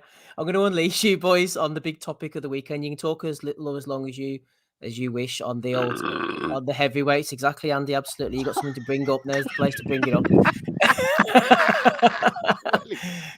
Chat about the heavyweights while I excuse myself for a second. So we've got the 23rd of December in the Kingdom Arena, Riyadh. Joshua Wallin, Wilder, Parker, Dubois, Miller, Bivens fighting Arthur. That's not a heavyweight fight. Opataya fighting Ellis Zorro. Makhmudov's in action as well. Frank Sanchez, Filip Hrgovic. A few people have said it's good names, but the opponents maybe aren't the best, Matty. And then, of course, February the 17th. Is this the day of reckoning, or is it Ring of Fire? I've lost track. It's Fury against Usyk. It's not on Box Record. We're not. Remember, we got to keep for the super chat. Can't mention. Oh, what's his? Okay, we'll not mention that one. Then mention the first one, the Saudi one. Have a quick mention about that, and bring Andy in if you want as well. Yeah, perfectly fair play. I mean, it sounds like they're pulling out all the stops here, trying to put the money out to get a second to get basically in a mini tournament in ways, and they'll get some their fights going after this one. Hopefully, you get Wilder against Joshua. I'm definitely looking forward to seeing Wallin get his chance against AJ. Unless AJ can find his uppercut again, he's in for a very long night against Otto. So that should be a really, really good scrap. But Rob, I mean, they're pulling out all the stops for this. Not only that, did you hear they're getting American musical talent over there for this? They need some Irish musical talent. Sorry to the listeners, by the way. I had the headphones in. It must have sounded dodgy. No. I didn't realize I said it so bad. But well, fuck the listeners. I'm not sorry. No. No, you're fine. Like, seriously though, they're getting like Dr. Dre is going to come over for that. He's reworking one of his old songs. It's going to be really it's going to be really cool. It's going to go. What all the Arabs saying? Dre stop, and let me Riyadh. I'm really looking forward to that one. Yeah. Oh, terrible. You gotta be fucking. You gotta fucking. First of all, you have to be fucking 45 to get that joke right. Fuck you. And it's just, hey, it was terrible. If people don't know The Chronic by heart, they can eat my ass, man. That's a fucking great album. They can go fuck themselves. But anyway, it was a good attempt at a joke, but I like it. I like the effort. But no, I'm all for this shit. Listen, right? You can have your political stance on Saudi Arabia if you want. My view on politics is, if you're not going to do anything about it, like get up out of the seat and actually go do something for the cause that you believe in, then your opinion is worth as much as a fucking thought and prayer, right? So I don't have any fucking opinion. I don't know I don't know enough about politics to have opinions on things like this. So from a sporting point of view, we've been saying from boxing for years, right? Now this is only like a short stint into their venture into boxing. The good guy, fucking what's his name? Turkey, the excellency, him. He's the guy that's fucking calling all the shots according to Frank Warren. But this is only a short time into their venture into it, and they're putting on loaded cards. And all we've done for the last fucking 5 years is complain that this fella won't fight that guy because he's with that promoter, and this fella won't fight that guy because he's with that network. And Turkey Excellency is like, hey, listen, all you networks, you want to work together? Because here's a big bag of money. And they're all like, yes. So, I mean, that looks good for the future, though. Like, boxing has been dead on its arse. Like, those cards, I'm not fucking overwhelmed with AJ. And by the way, I fancy Wallin big time in that fight. Big time in that fight. He's taking Ben Davison as his head trainer on 6 weeks' notice to fight Otto Wallin, the Southpaw. Davison will pull him out in the 9th round. To fight Otto Wallin, the Southpaw, who's only ever lost to Tyson Fury. I do not like AJ's chances in that fight. But anyway, regardless of all that, they're making shit happen. Like out there, they're putting on cards. These cards, as Frank Warren said, they're going to be able to watch them at reasonable times. They're not on 5 a.m. or 7 a.m. for our time or whatever. And Eddie got told what to do. Eddie got his marching orders. You go and get the fucking fights made, you little hairpiece. Yeah, Eddie's up there shaking hands with Frank Warren like a defeated man on the stage. What's not to like about it? Like, let's fucking have more of it. Listen, if they go down the weights or whatever and they start calling the shots in the lightweight division or the welterweight division or any of these stagnant divisions where people are holding up the fucking script. If Gervonta Davis can't leave the country. Well, apart from Gervonta Davis, right? Let him fight by a satellite link in the metaverse. But you get what I'm saying? Like they look like they're able to. They have obviously money talks. The networks don't work together. The promoters don't work together unless there's a huge pot of money. And these fellas can make fights that happen that wouldn't happen under normal circumstances because everyone will lose their arse, right? Including the fucking networks, apart from the fighters who'll be getting paid. So these fellas are paying the fighters. They don't give a shit about making losses. It looks like it's going to be good. I can't, from a fight point of view, just watching the fights, it looks like it's going to be good. I don't know. You know, Gabriel Iglesias had a bit years ago, and he was talking about like going to and doing some private performance in Saudi Arabia for, a few hundred sheiks or whatever the shit, and like out in the middle of the desert and stuff. And you kind of wonder, have some of these fights that we've always wanted to see actually happened behind closed doors in the middle of the desert in the fucking Middle East, and nobody just ever talked about them because it just some fucking sheik put up $50 million? Man, shut up with that weed talk. We don't. For fuck's sake. No way, that's like a hole in time. That's a great idea, Matty, man. I never thought about that before. You think that the way they like book like Robbie Williams and shit for £1 million to like perform at their daughter's wedding and whatever, they're actually paying AJ to fight Fury in like it's already happened. Someone's party. It's already happened. This is a fucking great idea. Yeah. So I came at Matty's getting you. Matty's getting at the boxing equivalent of the wrestling fucking dart shows, where it's no on TV. Nobody can see it happens unless somebody in the crowd films it and sticks it on social media. They alluded to this on The Simpsons when they mentioned going to international waters for the Tyson Secretariat fight. We'll go back to Russia for a minute here. Hey, yo, no sexual slavery here, by the way. But I can remember somebody chatting on the podcast. I'm going back years here. That Alexander Povetkin apparently fought on unlicensed shows for the Russian mafia. Yeah, I can see that shit happen. They're those oligarchs. Yeah, you know what I'm saying? A ton of money.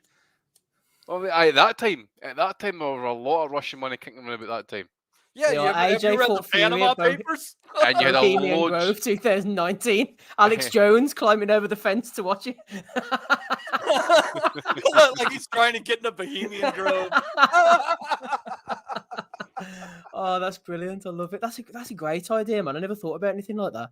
Ames, I'm not going to drop that one on you. Des made a comment. Rob, this is where you choose off of the conspiratorial train where it actually makes sense. No, the aliens had to build the fucking pyramid. I don't know if I want to say too much. The cops just fucking pulled up past me there. Johnny Titans over here. You're the one You're the one the Interpol is after. They're not after me. I have no fucking problems. You take it up with them. You choose to hang out with this motley crew. What time's the show for you out there, Matty? What time is it starting for you guys? Main event, I roughly would say about 10:30. I would say your time. 10:30, 11 o'clock. 10:30. So that would be, what time is it right now over there? It's 10 o'clock. It's about 5 for you, isn't it? It's 10 o'clock. Yeah. So this is it's 3 o'clock right now. Oh. So yeah, but about 3:30. Yeah. So that would be like the normal UK cards when they're like let people catch a train after the main event kind of timing for me, which would be really, really nice. On Christmas Eve, correct? I mean, what a fucking present. You got to wonder, it'll be if they start making a habit of this as a present to all of us Christians. This could be the way they truly do the building blocks. Post-fight pod. Then Inoue on Boxing Day, another post-fight pod. It's fantastic. Divorce for me, the 27th. It's fantastic. Praise to the This is- holiest in the past. I personally consider this a peace offering from the Muslim world to the Christian world, and I appreciate it. You're all square with me, guys. A-OK, USA. Right, I'm going to have to drag him back in quickly. Aim save me here. Des says it's a good card. Not the Sandcastle boxing tournaments that Matty's talking about behind closed doors, although I'm a believer. It's a good card and I'm looking forward to it, but the general opinion is it's all the right fighters aimed, but the wrong fights.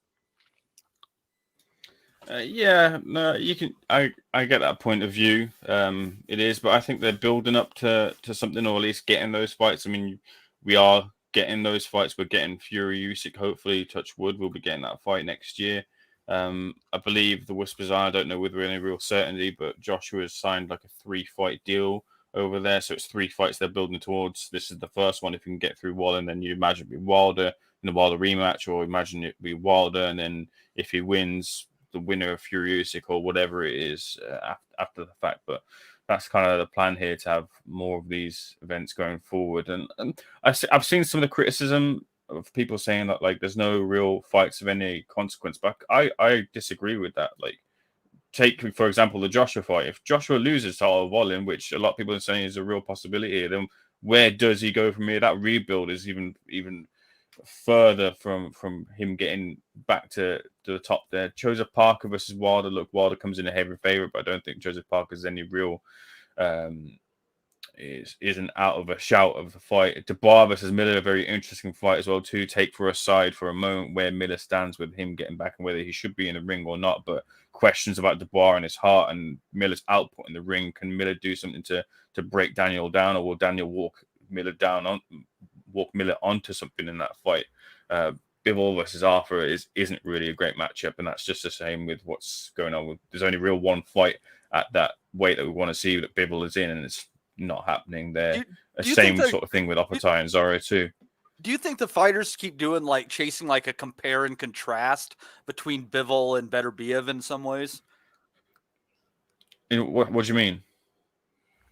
That's what we all think, games. Didn't Beterbiev fight Arthur? No, that's Yard. Who am I? Never mind. My apologies. Fuck me. Is that one good idea tonight, James? He's spent now.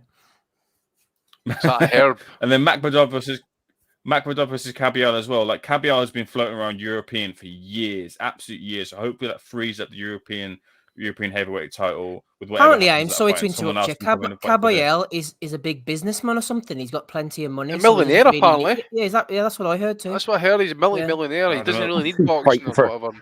Exactly. But I'll tell you what, though. I don't know.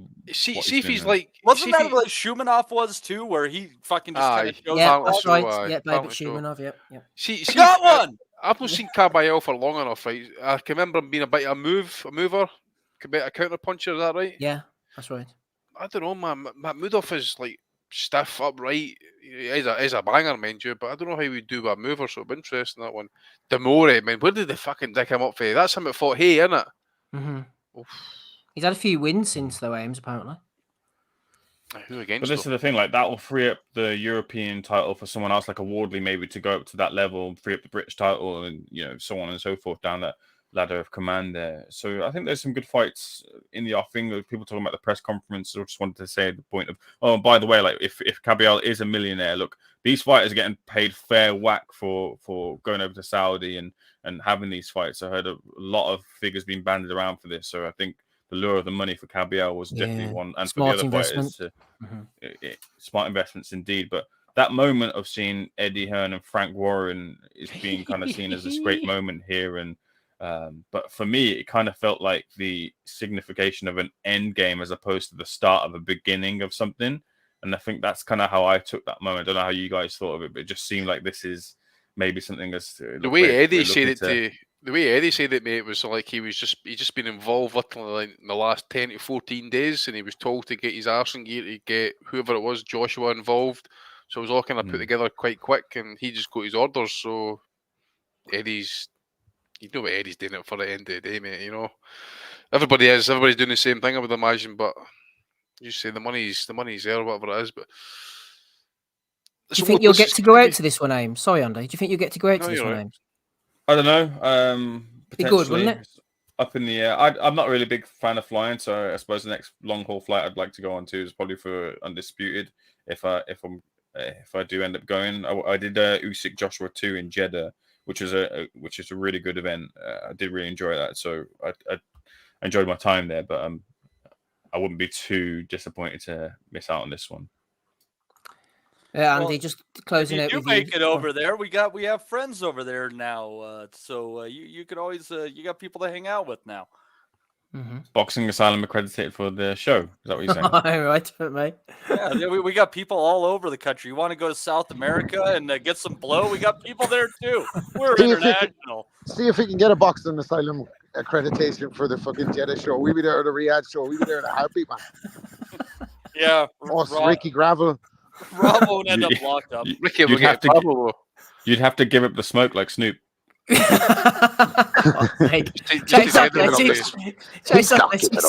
Shake Games. Shake Games. I see Conor McGregor was in the eulogy for fucking Snoop giving up the smoke. I was like, what the fuck's he on about, man? Helmet. I had a point for you, Andy. I can't remember what it was now. Yes. So feel free to finish off. I think it's to do with Makhmudov. He punches that hard. I don't think Kabiel will be running for too long. No, that's true enough, mate. It just takes one shot, I suppose. What I was going to ask you guys now, what is your general predictions with the Wallin against Joshua fight? And it is interesting, right? Steve, I know you watched the Gaza fight. I did. There is holes there, but you can pick in Wallin. You're saying to yourself, Joshua just cuts loose, man. You know what I'm saying? I just don't think he's active enough. He does a lot off the back foot. If Joshua just steps in, if he just finds that confidence in himself to just trust his chin and trust his power and just go for it, I think he would take Wallin out of there. Yeah, I think Wallin's a good fighter. He gets a lot of credit from the Fury fight for performing above his means, but even though he beat Gassiev, I would fancy Joshua, to be honest. I think points is the safe pick. I don't know. Look, listen, AJ's going with Ben Davison on 6 weeks' notice, right? Wallin said this himself. What's he going to do different with him in 6 weeks? He's looking. It's the blueprint. It's all about the championship mentality. Yeah. Exits and fucking exit strategies or whatever. Still that championship mentality has been missing on him, mate. That's what's going to happen. But seriously, like 6 weeks with Ben Davison for a fight against Otto Wallin, who's a big unit and a southpaw, and fucking can take a shot apparently, and have Fury fucking worried. Now, granted, Ben Davison was in the corner that night. Fury looked like shit against Wallin, and that might speak more for the instructions he was getting rather than the fighter that he is. Maybe a fucking the Sugar Hill version of Fury just fucking stands on Wallin and bangs him out of there. But AJ's looked petrified the last 2 times he's been in the ring, and when he had Usyk hurt, he couldn't pull the trigger on him.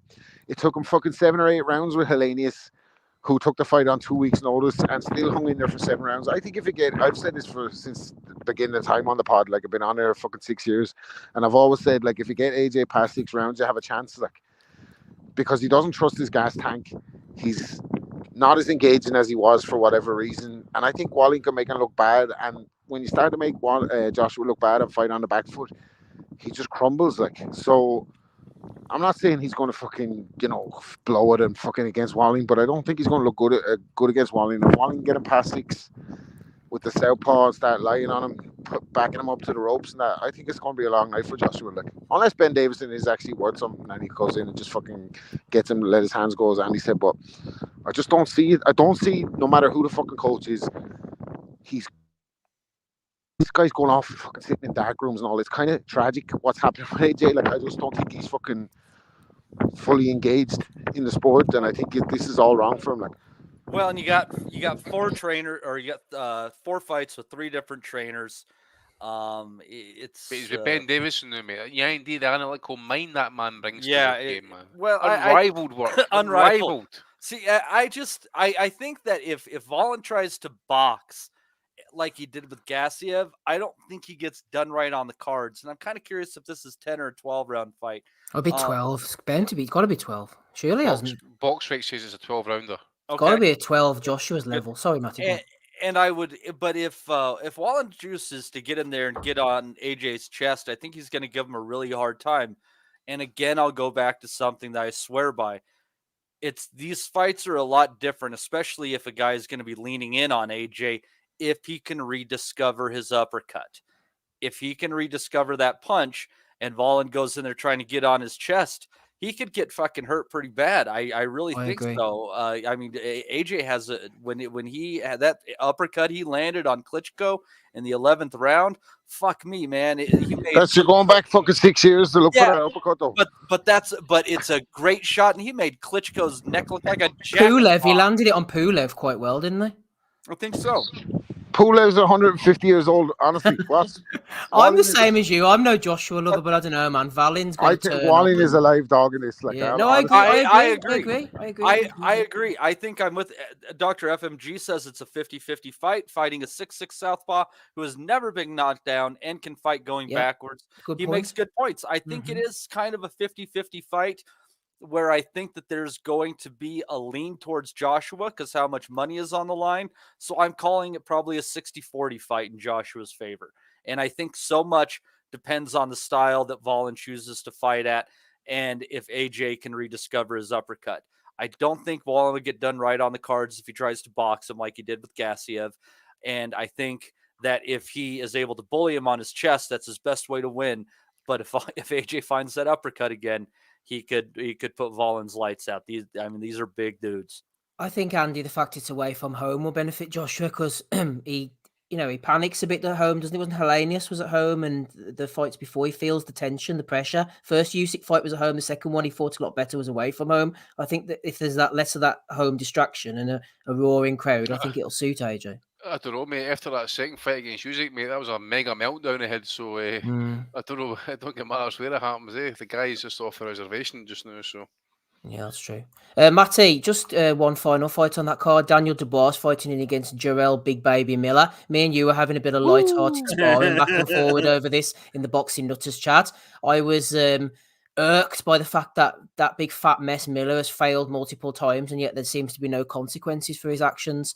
And you were other than being out of the ring for 3 years. I know, but the fact that he's even getting a payday now shows that nobody really cares and they're happy to pay him. I don't want to see him get paid. I want to see him get knocked out and end up destitute. I get it, but I mean, a lot of people who have been on the fucking gear have ended up getting paydays again. So I'm not going to treat him any differently. I think he did his time. And I think there's a fair chance that those drugs were the only thing keeping him under 300 pounds. And that was only by a hair. This is an interesting fight. Dubois is very athletic, but I think he is a man currently lacking confidence.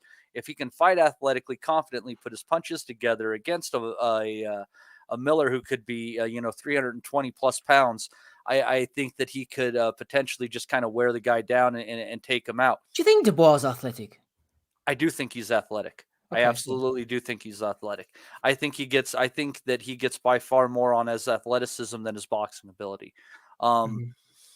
But I think that if he is not able to do that and he lets the big man just walk him down slowly but surely, then don't Miller, bet on it, whatever you do, don't bet on it. I don't.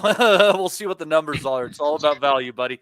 But I mean, the big man could walk him down and take him out, and it's really interesting. And if Miller can prove that he can fight at a world level as a 300 plus pound guy, more power to him. You know what? I'm not against him and Vicoli going in as 600 pounds of furious fucking thunder and getting it on next year either.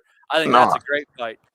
Well, my opinion on it is he served his ban, so he's back active. It is what it is. Canelo fucking popped, and he's the face of boxing. So until that shit is fucking eradicated, we're gonna have to live with it. But the biggest pity for Jerrell Miller is Jerrell Miller, because he had the bag, he had it made, he had the fight made against AJ. All he had to do was forget about popping. All he had to do was he could have took the steroids, but just got away with it. Like, that's all he had to do. Because even if AJ had knocked him out, I think he would have given himself a good account that night. The way Ruiz beat him, I think he would have put it on him. I think he was in his head. I think the way the build-up, there was obviously something wrong with Joshua in the build-up. He'd been knocked out in sparring or whatever. So Miller had the world at his feet. He could have been the undisputed champion or give himself a chance against the undisputed champion. And because he popped, this fucker has been on the sidelines for 3 years, and he's now 300 pounds plus. Now, the big pity is, again, he's a personality. He can hear him in the press conference the other day. He's going straight at AJ, like that New York shit. Like, he's talking all that. Like, the heavyweight division kind of needs guys like him, but not like him. You get me? Like, they need guys with the talent that can talk. He's got an engine for a big fat mess. Like, to be fair, he's like a Shannon Briggs light, like, isn't he? Yeah, like, that's a good comparison. You know, so he's like, he would have definitely been in entertaining, selling fights, like, if he had just fucking got his shit together and learned how to fucking pass the doping tests. So I think Dubois walking through him. I think he's fucking walking through him. 3 years out of the ring, he's 300 pounds, and Dubois just been in mixing it with Usyk and nearly got him out of there. Like, I think he fucking. I'm not so sure, you know. That's interesting. Not so sure. I think Miller's too easy to hit. Miller's too easy to hit. And Dubois can punch. Yeah. But he's easy to hit. But this is his 4th fight back, Rob. It's not like he's just fresh but off who's he the fought? Like, Lucas Brown, Rob, man, come on. But you need to remember as well. I could finish the fight with Lucas Brown now. I think. You need to remember though, he's 300 pounds. But it suits him though, doesn't it, man? It does, but I say he's still 300 pounds. That is a lot of man to pound. He's going to be juiced to fuck, man. Who's the thing is, what happens if Dubois does start pinging him, bouncing on him, and he does nothing? What happens if it then he starts to tire, and then Miller starts wrestling with him? Gets Dubois is a mental problem as much as anything. He's a low confidence guy, and if he lands as soon as the heat his is on, Sunday best and doesn't move him, that would be basically the end of the fight at that point in time, because it would suck his confidence down to nothing. Seriously, I mean, the resistance just doesn't seem to be there. You know what I'm saying? If he can just make it a bit of a dogfight, Miller, if he has got the tank for it. I mean, I've not seen anything of him since he's come back, to be fair. I saw the Brown fight. He looked terrible. Did he? Yeah, but he's not really a puncher, is he? Considering his size, he does. No, but was he still like punching? Was he outputting and stuff like that? Can't even remember now, to be honest. No, that was in Dubai, wasn't it? That was his last fight in Dubai. He was still punching in combination and shit. He didn't look great. You're 100% right. But a fighter like Miller, like, they're never going to look great. Their role is playing the big man, and it does have its limitations. But is Daniel Dubois its limitation? I don't know. Well, just finally, Matty, before we close out this little segment, you were going on about the drugs testing, but I have to say that I'm actually right here because I have quite a high-profile character on my side when it comes to drugs testing. So you're on the wrong side of history here, as this clip is going to show you right now. I don't need to save money. I want to put on good fights. So that was a good fight for DAZN. So I'm disappointed. But what is the point in signing up for drug testing if when you fail, everyone just goes, "Oh, don't worry about it. Just let him fight." You know? Yeah. So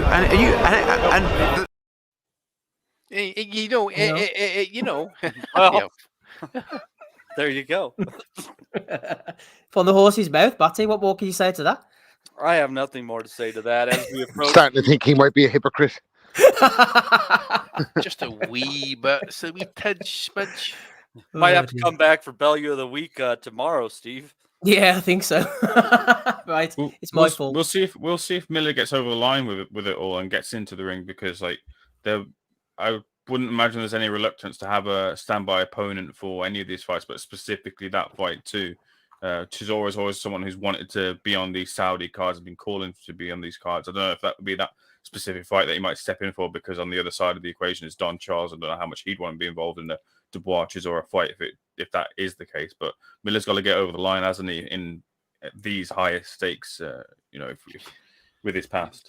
You just don't know if with some of his previous usage, it might just still pop up in the system so many years later. That's what I was asking. Who's the commission? Who's sanctioning this, Ames? Do we have what's the test? Frank says that all fighters on this card are being VAR tested.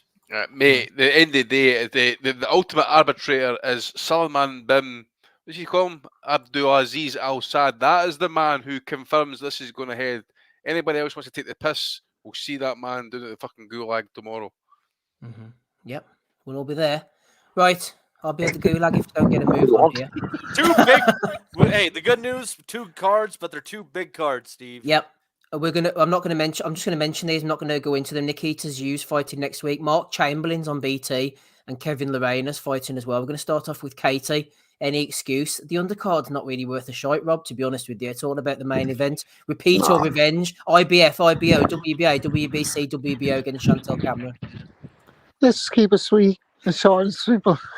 I think Katie Taylor's getting stopped. I think she's hung on too long, and I don't know what she's going to be able to do differently with Cameron this time. And I think she looked really ragged and uncomfortable the last time. And she's had about 5,000 fights. Like, just let her retire. Maybe she wants the money. Like, I heard like she's a bit ruthless for the bread. Like, apparently she cornered Eddie after fucking Tevin Farmer fought John O'Connor or something. She was like, all these motherfuckers were... She didn't say it like that, I'm sure.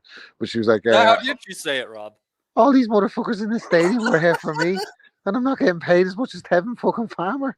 What? And Eddie had to start Farmer was getting paid $4 million though, wasn't he? But she was the one who sold out the crowd and that. Like, so listen, the story of Katie Taylor is unbelievable.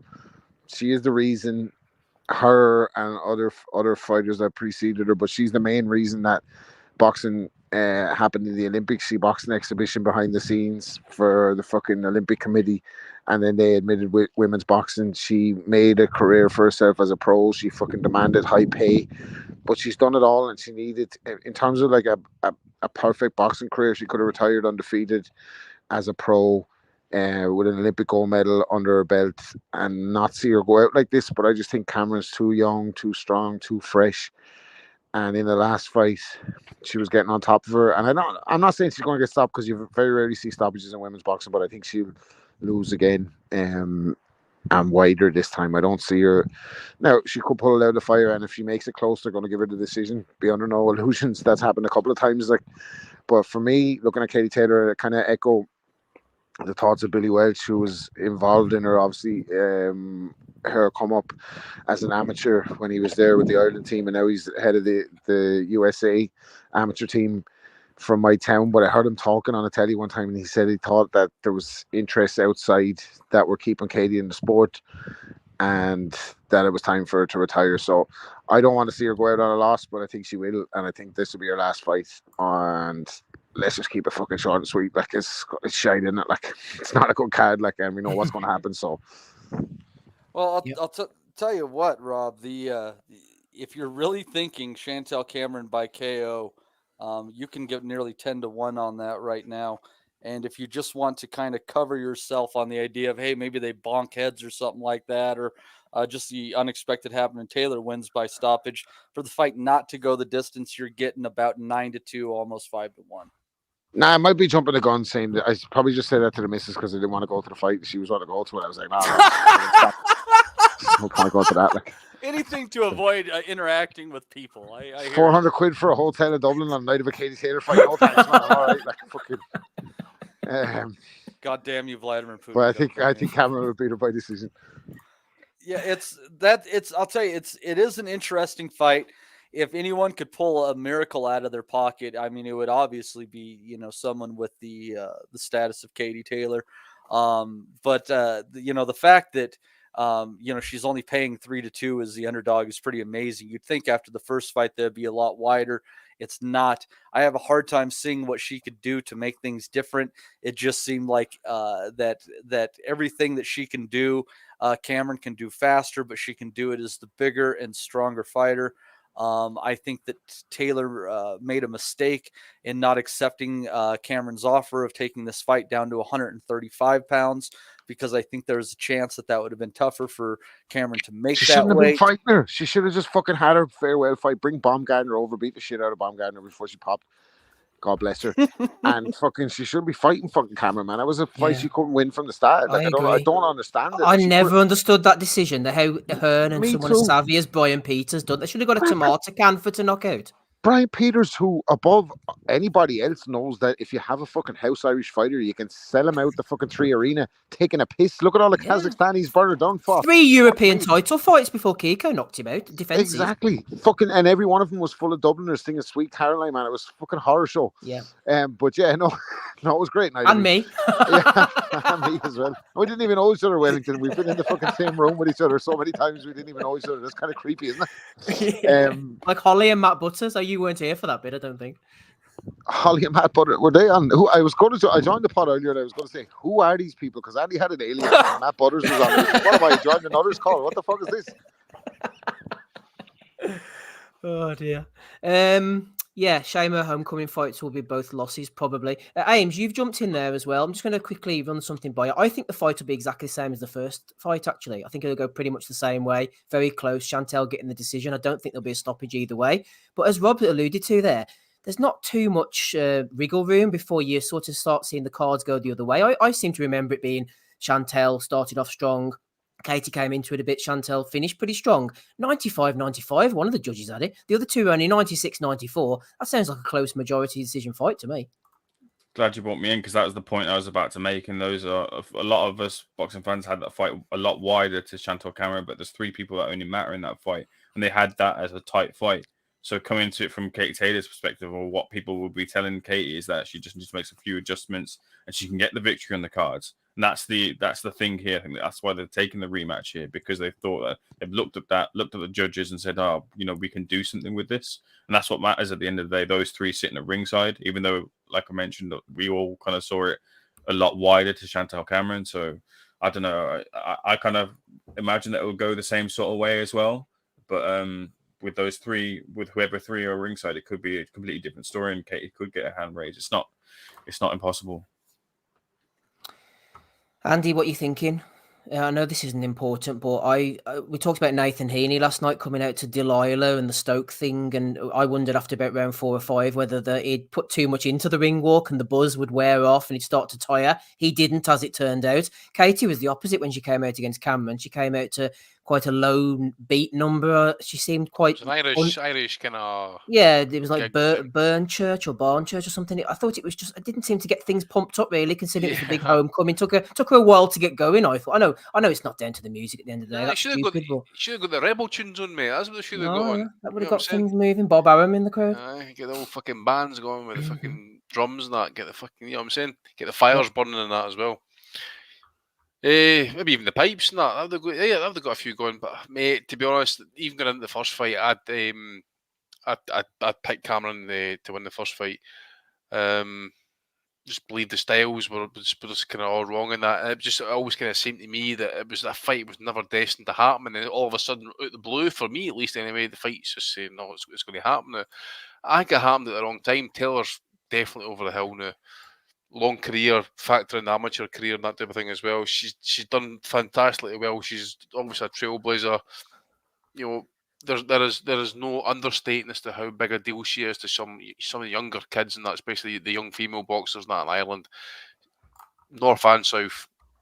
It's understated, but our time is up. I personally think, and the only thing is, it makes me think that this fight could end up being close. Is purely the fact is it's still 10-2s, so it is.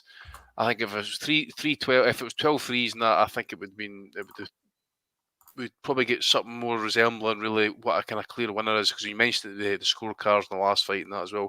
I think Cameron will win. She'll win in points again. I don't agree with Rob. I don't think she'll get stopped in that, especially not in Ireland. I think the pride's got to be in her, not to get stopped there. She's got to get up and fight on to the end. She doesn't win. Personally, I think she'll retire. I personally think that her time is up. It's been a long, hard career now. She's up in age, and I think she's up in weight a wee bit too high as well, to be fair on that as well. So I just don't see what she can do differently. As I say, unless the rounds she can make it a wee bit kind of tighter, maybe kind of like finish a round strong and that. Remember, 2 minutes, isn't it? This is going to fly by.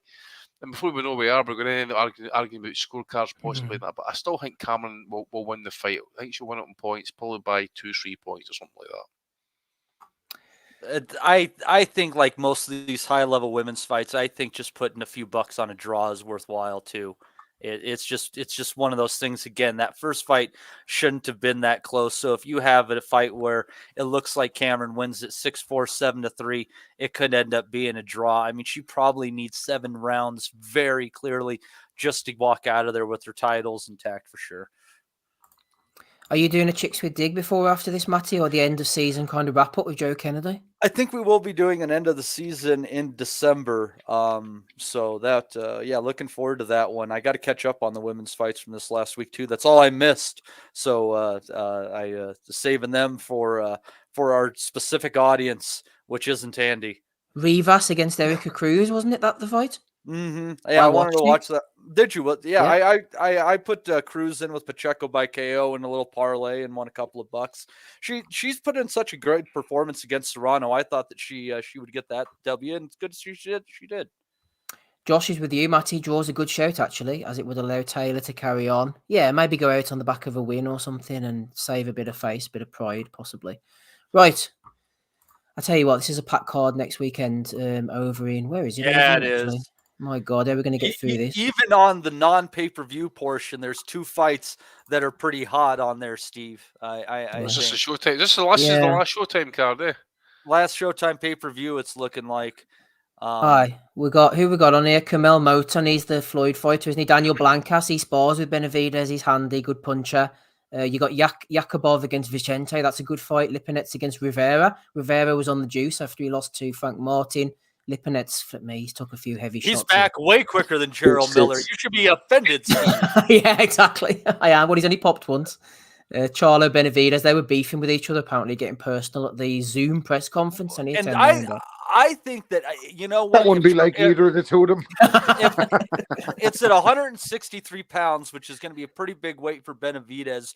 But you know what? I think this fight is actually going to be pretty competitive. If Jermall Charlo had been out more than once in the last 3 years, I think that he would just beat the crap out of Benavides when he's sharp. But I don't know how sharp he's going to be, especially with his troubles out of the ring. So this fight, those things out of the ring are going to make this one a whole lot more competitive inside of it. Did anybody catch the build-up show to this on Showtime? No. Rob, did you catch it? No, but I'm betting. If I was a betting man like Maddie, I'm betting that Floyd Mayweather somehow makes the last Showtime broadcast with his fighter Carmelo, or whatever the fuck his name is, about himself. No, what it was. Nobody believed in me. The fucking honestly, the Benavides is right. They're like, you know, Oscar Valdez. You know, he's got pet crocodiles or pet alligators, normal pets and that type of thing, right? These motherfuckers, Benavides, they came to the gym with this. I swear to God, I don't know what it was. They said it was some sort of breed between that and a cheetah, right? It's a wild fucking cat or some sort. They bring it into the fucking gym, and this thing's wanting to fucking kill people. By the way, an ocelot? I've no idea what it was, mate. I missed. Ames might know. Do you know what it was, Ames? Oh no! So I was going to jump into something else. Gone. I thought you were muting on some polecat-related activity there. I thought it was going to be David Attenborough there. There's a chance it kind of looked like a small cheetah. It might have been an ocelot, which is a wildcat, which can be domesticated, but they're native to the cloud forest of northern Mexico and the southern United States. Fuck me, man. There we go. David Attenborough has spoken.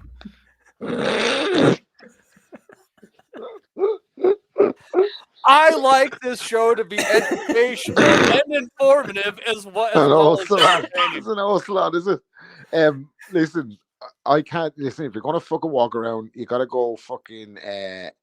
What's homeboy's name? Andy, you know, who fought Mike McTighe, Battling Psyche style. You gotta go run around with a fucking. Battling Psyche, yeah. Gotta run around with a fucking live fucking mountain cat, or like Mike Tyson, just fucking run around with the tiger.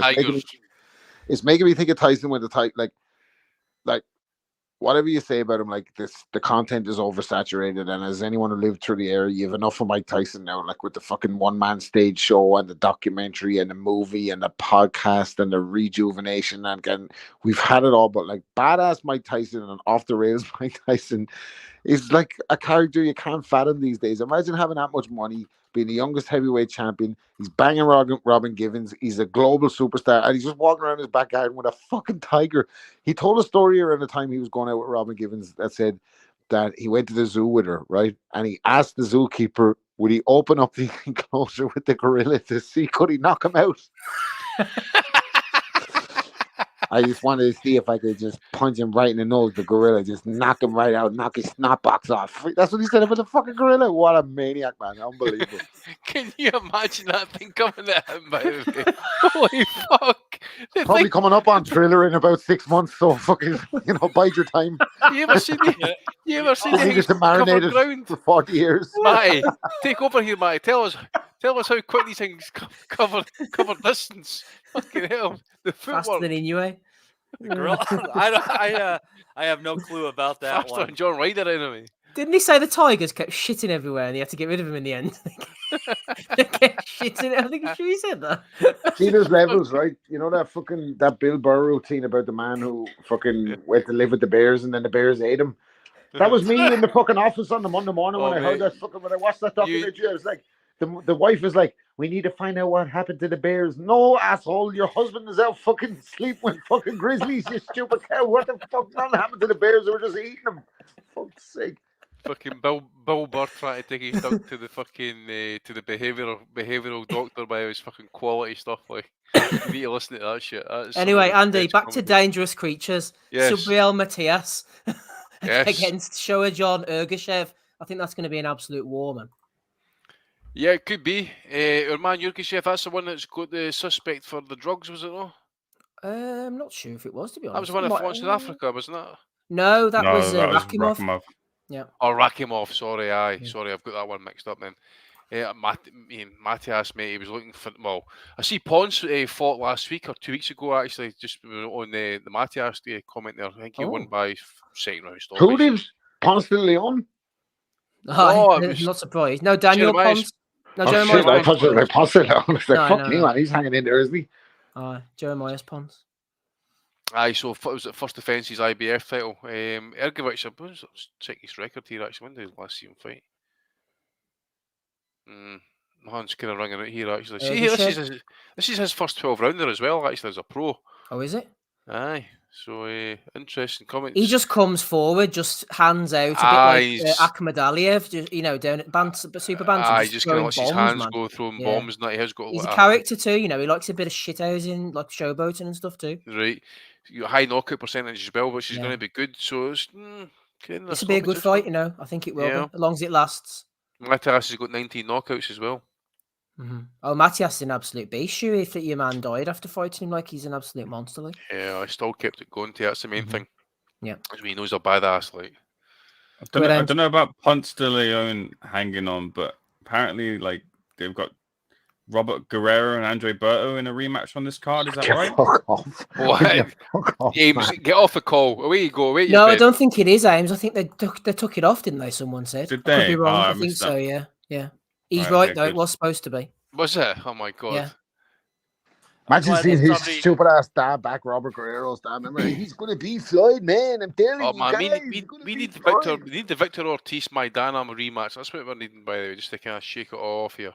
It just the thing that sucked about having Robert Guerrero's dad in the corner is the fact that like you knew who you had to go to in the arena to get cocaine, but you couldn't get to them. It's just terrible. Oh dear. Right. It was a weird. Robert Guerrero was a weirdo. When he like I don't want to disparage the guy, but he was a fucking weird guy. Like when he was like super fucking conservative Christian and that, like, wasn't he? And his dad's like a wild vato. Like, he's fucking wilding the fuck out everywhere he goes. Guerrero like, made some money, Rob. He made an absolute ton time. of boxing, yeah. And I bet the fucking Floyd sweepstakes. Yeah. That's what we're talking about earlier about opportunities for John Ryder. He gives a fuck about an opportunity now. He's going to fight Canelo in Mexico. Come on. I think did his wife not have leukemia or something like that as well? She was ill for a number of years. Oh, that's right. Yeah. And you heard about it on like 10 consecutive telecasts. That's right. I flip me. Your man Kriegel and the other fella would have had a field day. They bought up absolutely everything on, was it Thursday for the Shakur thing? It was that HBO, that HBO series. What was it called again? What's the series name? 24/7. They've done it for the Floyd fight. Check the message, the private chat real quick, Steve. Our private chat? Yeah. But I'll tell you, man, I'm also that Hector Luis Garcia Lamont Roach fight. I'm looking forward to that one too. Roach has like been waiting for a chance to break through, and I don't know how Garcia's going to be after that Tank Garcia knockout. Even though he was down on the cards inexplicably, like horribly, which made no sense. I thought he was boxing very, very well against Tank before that stoppage. And there was that outburst and that outbreak of violence or whatever in the crowd that kind of stopped the fight and kind of turned things on its head in an instant there. But that's an interesting fight there, and another one of those 130-pound fights that's interesting. And what's a pretty hot division, and you still got my boy Otar waiting for a shot there, and I think he's a dark horse as well. But this fight looks pretty good on paper. It also could be a stinker 12-round decision, though. We'll see what happens. I think it's definitely going 12, but it could be more entertaining or less entertaining. We'll see. Mm-hmm. Right, let's get on Benavidez, and then we'll see where we end up after that, I suppose. Rob, we'll get to you first of all. Benavidez, Demetrius, Andrade. A few people think Andrade might give him a little bit of trouble, as Caleb Plant did for the first 6 or so rounds, but Benavidez would eventually stalk him and close him down. Yeah, I don't know. Do you know what? Like we've laughed at Boo Boo over the years from his fucking inexplicable fucking Spice Girl fan base to his fucking turning up at a Canelo press conference with a t-shirt he clearly made himself under Eddie Hearn's instructions until Eddie fucking realized the block was hot and was like, Canelo wasn't feeling this shit. He's like, get the fuck out of the room. We all remember it. You're here looking for the payday. Yeah. But that kind of summed up Andrade's career. He never looked great beating guys that he should have beat, but he still beat them. He was quote unquote avoided according to Eddie Hearn when he was on the zone, but he wasn't bringing any currency anywhere, even for a guy with his ability. But I know from the US amateur team really ranked him highly, Andrade, in his early career. And I don't think he's a bad fighter. And I don't think Benavidez is a great fighter either. I think he's a good pressure fighter. I think he's a monster. He's big at the weight. I think he's definitely problematic for a lot of guys. But I don't know if Andrade can't pick his pocket, that way. I just don't see Andrade folding under pressure that easily. I don't think he's like, we haven't seen him tested because he hasn't had like high level opposition. But I think against a guy like Benavidez, is Benavidez going to be able to like fucking fire off on Andrade all night? I don't know. Like, is he going to be able to back him up? I think he's a bigger. I know he's moving up or whatever, but I just think I don't know. I don't see it being a cakewalk for Benavidez. I think Andrade has the skills to potentially pick Benavidez's pocket in a really, really boring fight and shut him out. But I like everything about the Benavidez guys. Like, that way they're like fucking, they don't give a fuck. They're a bit mad. They're here to fight. Like the other brother with the bad leg or whatever was John against Crawford. He's John against Charlo. This Charlo fight, by the way, what the fuck? What weight did Maddie say this fight's at? 163, I think he said. But you give me a break bringing fucking Benavidez, who Crawford knocked out at 140, up to 47. He knocked out. He knocked him out at 47. 47. Sorry, but still, he's bringing him up fucking 40. This fella doesn't belong at 160 anything. He's 6 foot tall. And him and Garcia was his brother and build up to his feet. Nah, I'm not seeing that. I think that's going to be a fucking easy fight for Charlo. I think Charlo's going to blast him out of there. But I'm not sure what the fuck is going on with this Charlo guy either. He seems to be the mentally fragile one. There seems to be a lot of stuff going on with him. So we have to see. Obviously, this fight, Benavidez has been brought in as an opponent because he can be on his brother's card, and they can drag him up the way. Shit as well, yeah. Yeah, and he will sell a fight. He'd be John. He'd be fucking exactly like you said, Steve. It's like, and it's nothing to drag an opponent up the way because the smaller Charlo has gone up the fight. You know what I mean? It's it's non-consequential or whatever. But I think that's too big of a jump for him, and I think Charlo will spark him. But regardless, I don't see Benavidez having a night like he had against Plant with Andrade, but he'd probably still get the win.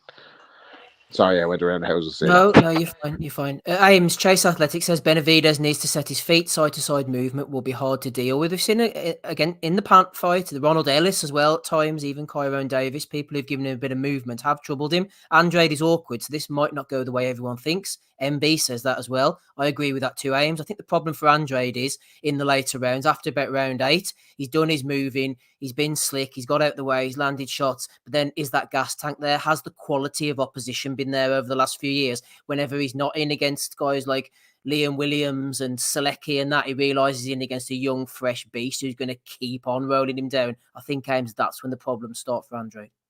Yeah, I echo exactly what you're saying there.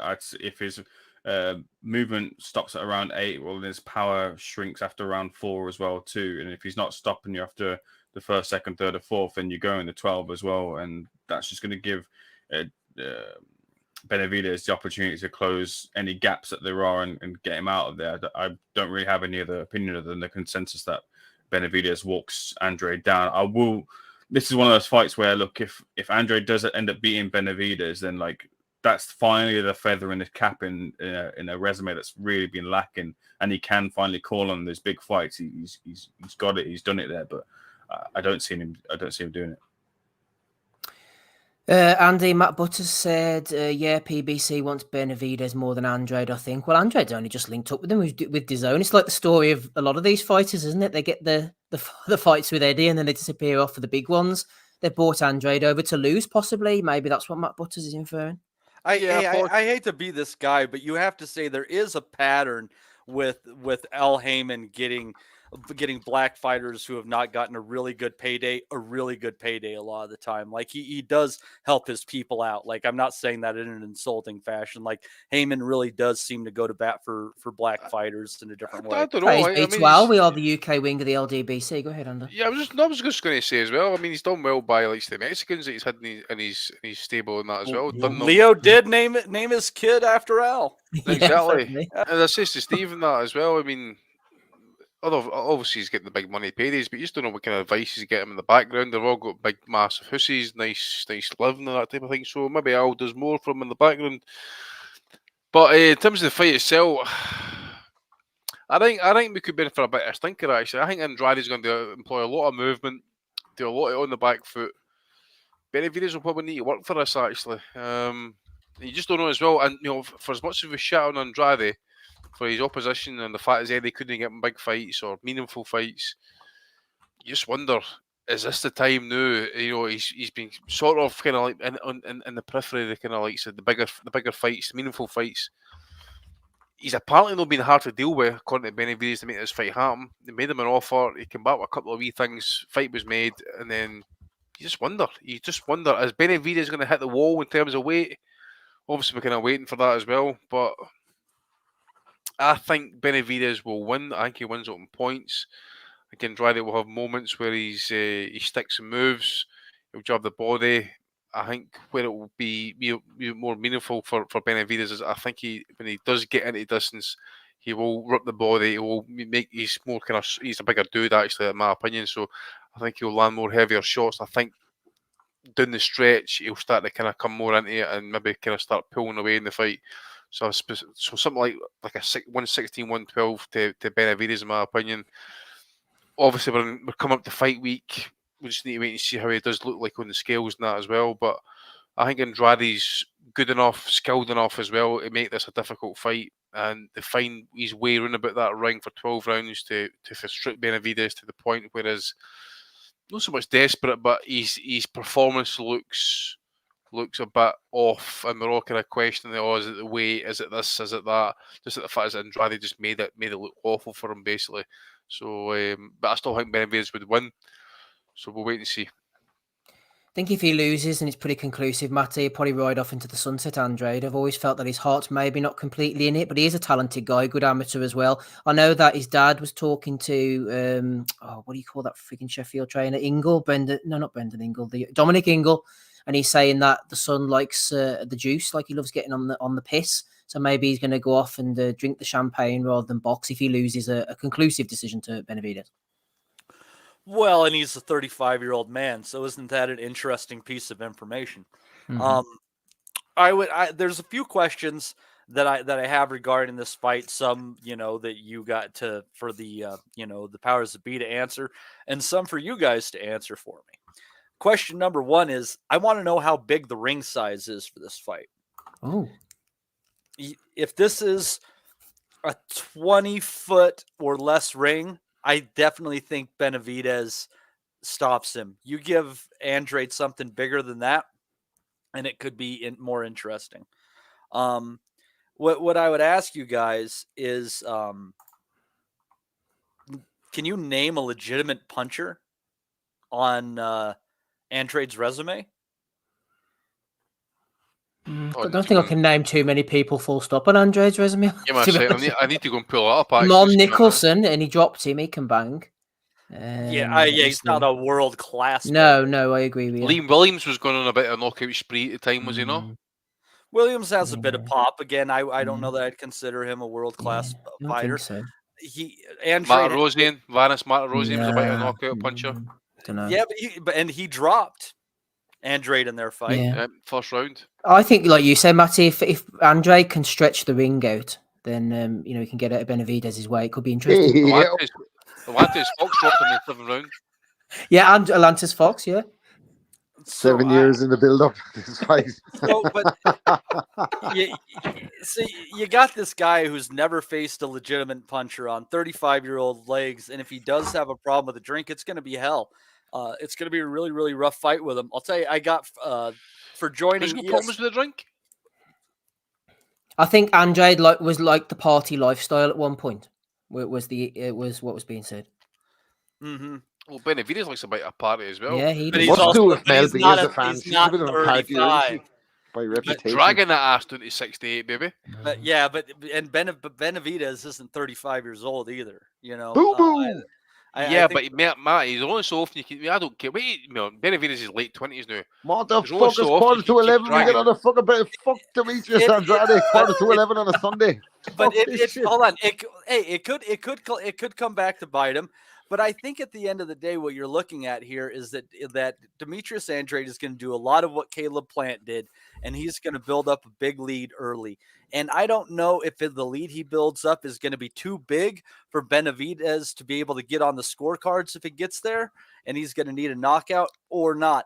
My hunch is that Benavidez is going to stop him late. I joined an ESPN bet. They just introduced it, and I placed one $5 bet, and they gave me 5 free $50 bets. So yeah, good one.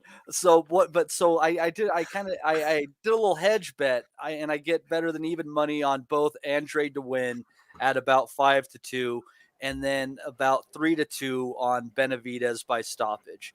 So out of their free bets, I'm willing to take a wing on both of those. But there's a reason why Benavidez by KO is you're getting less odds on that one than Demetrius Andrade to win. And that's more likely. I mean, I just think this guy's been without a real dance partner for too damn long. And unless Benavidez cannot make the weight anymore, which is always up for grabs, he's a big boy.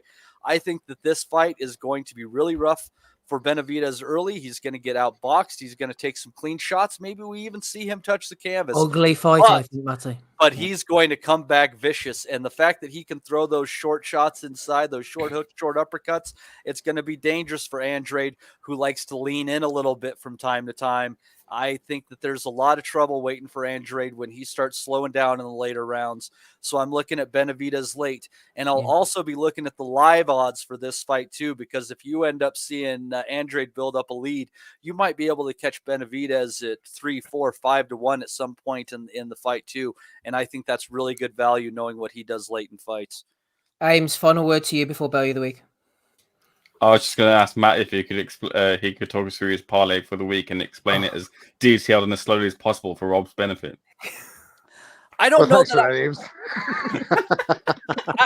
I don't know that I have a real parlay that I'd be looking at where I'm assured of something. I look at this PBC card and I see a lot of very difficult fights on there. But if I was going to do just one thing that would probably get me into getting better than even money this week, I think I would just take Benavidez to win along with Chantel Cameron to win, which should get you to better than even money.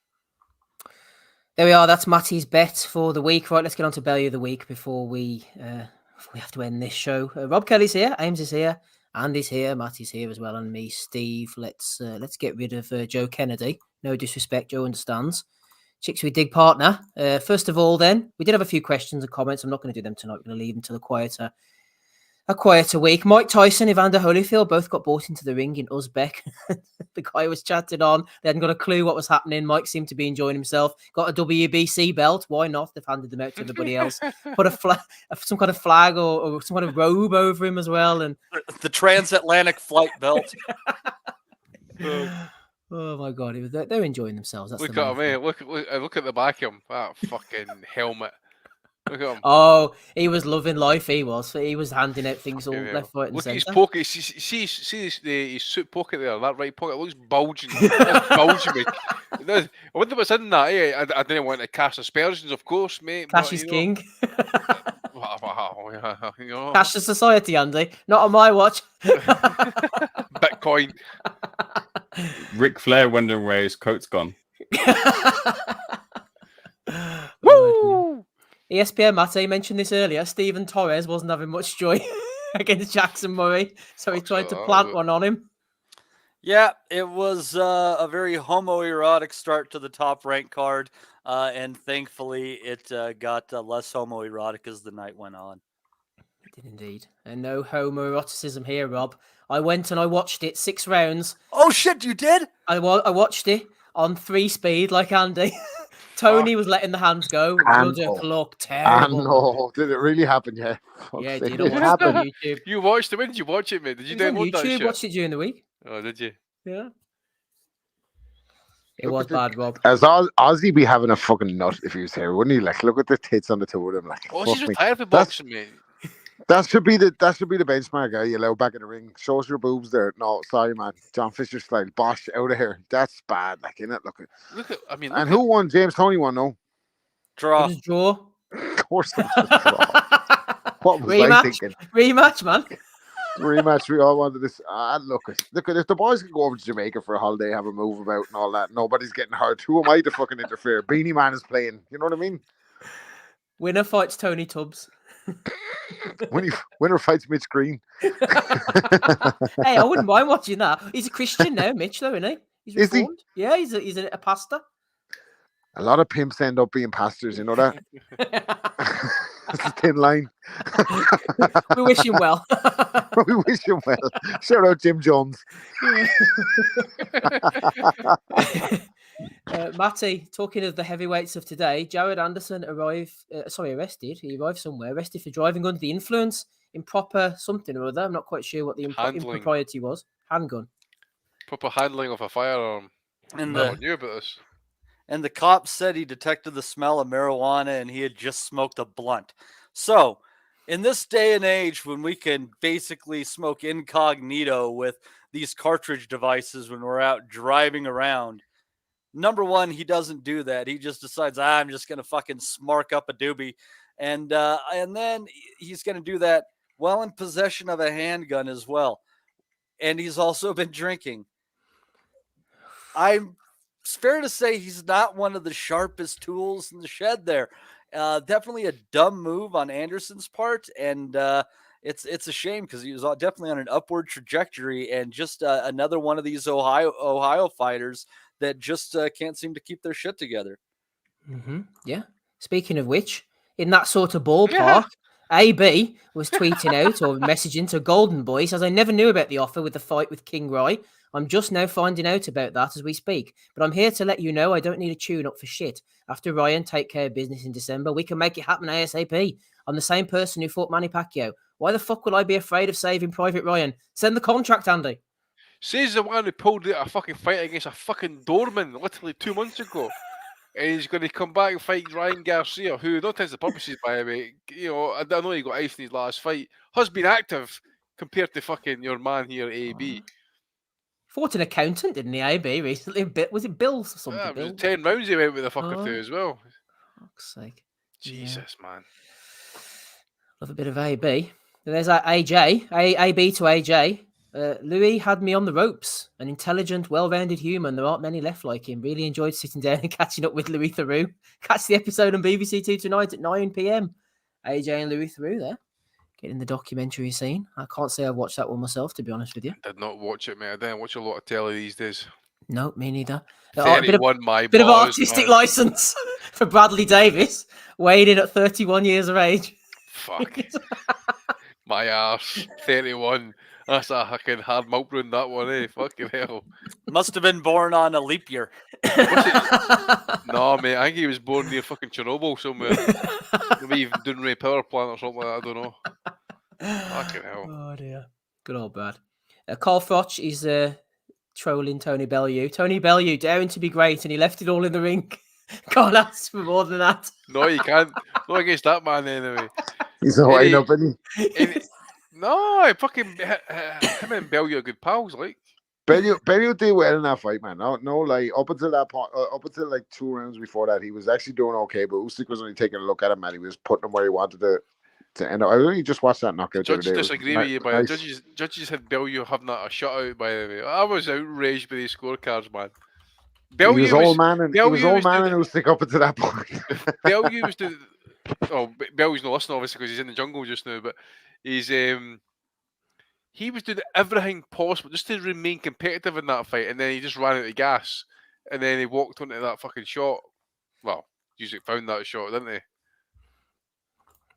He found it out. He knocked him out, and Bellew was talking shit afterwards. Rob, last week you alluded to some of the Tyan Booth spin-off channels that have appeared, and lo and behold, last Sunday evening I got recommended this on my timeline. Bum, loser, pussy hole. Tyan Booth gets battered and swallows it by a raw novice, and then I ended up in the boxing basement. This fella wearing wigs and beards and all sorts. Rob, you've introduced me to quite the world here. I don't even. I'd rather keep the fucking rabbit hole until after hours. But who they're alleging this guy is, I don't know what's going on, but it's not nice. I wish him well. Put it that way, Steve. We're gonna move on from that one. All right, okay, fair enough. Oh God, doesn't get any better. Oh, there's for Rick. fuck's sake. Blink, Sonia. Let us know you're all right. Oh, fuck, that's a terrible thing. I tell you what, man. Look at that. Look at his face. Look at his eyes, man. That just reeks deviant, eh? Hey, Andy. To be fair, after all these years in boxing, man, you know, he important deserves man. a bit more respect. Nah, he does, mate. He should be in the Hall of Fame. What do you call it again? Canastota, whatever he fucking call it.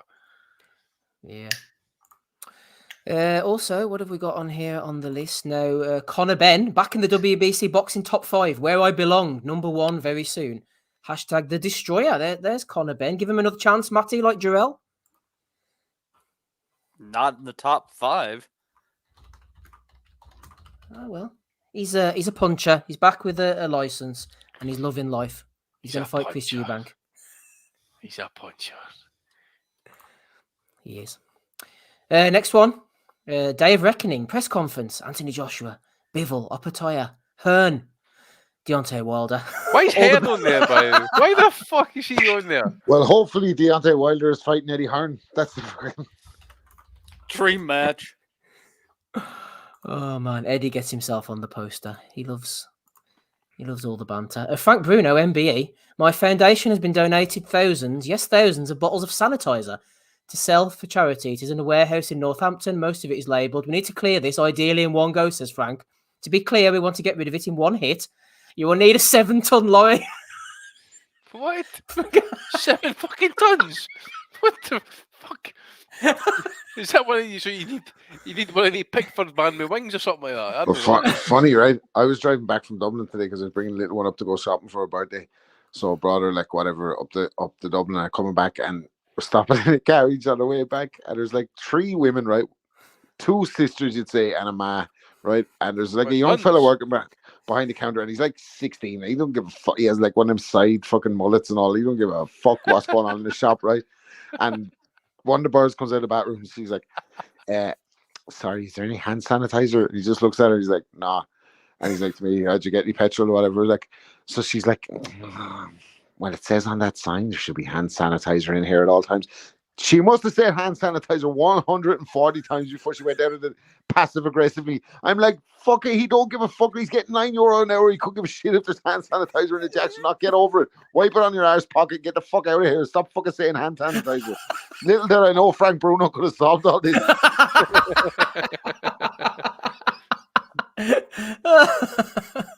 Hoarding hand sanitizer like it's May of 2020. He said black sisters. Oh no. First world problems, by the way.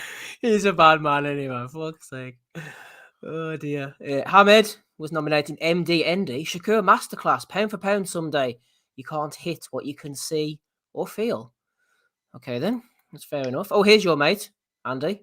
Oh, fuck. The Ring magazine is a magazine. It only threatens the credibility of our sport. WBC president slams the Ring magazine when questioned. William McAllister sums it up, Andy. He says, "Belly of the week right here. What a fucking cheek, fat hypocrite."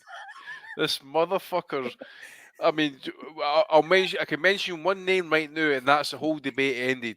Rocky Gianni. Gianni, I knew you were going to say that. Well, that was his dad, to be fair. Doesn't matter. It's still the same fucking folk, isn't it? Yeah, I suppose so. Stick up that other picture. There we go. You knew what was coming. Oh, yeah. Look at him. Ah, fucking. The integrity of the sport is safe for Mauricio Sullivan. Fucking dong. Hey, listen, that's what we got, by the way. Him dead instead of fucking Dong King. Oh, that's Dong King in the photo, I think, isn't it? After a bit of Botox. What else have we got here? They're flying. Quality operators nominated Isaac Warrior Low. He sent out a war cry, Matty. Let's have you. Can't wait for Tyson to shout everyone up. What? Well, he's been doing that for fucking 3 years. You big dosser. Shouting everyone up. Oh, we're not supposed to mention him. Matt, there's your tenner down the drain, pal. Why does this guy think he's entitled to my cart? He's been on the Twinkies. Talking to Twinkies or CBD, here he is, the Bosch father. CBD is unbelievable. I thought I'd give it a go. And I'm honestly sleeping like a baby. All my aches and pains have gone. You fucking man. Sleeping like a baby and looking like a baby at the same time. He's been on it for fucking about 2 days today, by the way. It takes about fucking 6 years to take effect. You fucking scamming, robbing, fat bastard. Sciatic all gone, Andy, in one go, man. Supreme CBD. I'm starting to think John Fisher might be available to endorse any old shit. What makes you think that, Rob? I don't know, man. By the way, you just know, soon he's going to be fucking promoting the CPD flavour, like Chinese chicken balls, Chinese barbecue wing balls, and fucking sour sauce and all that type of stuff. That guaranteed that's what's coming next. I don't understand the fucking gig with CBD as well. They're like, here, have the weed without the weed in it. No thanks. Fuck off, like. Fucking have a fun time without having a fun time. Here, put a condom on. No, I'm not with it, man. Relax. Joe Kennedy says he thinks CBD means chicken ball dinners.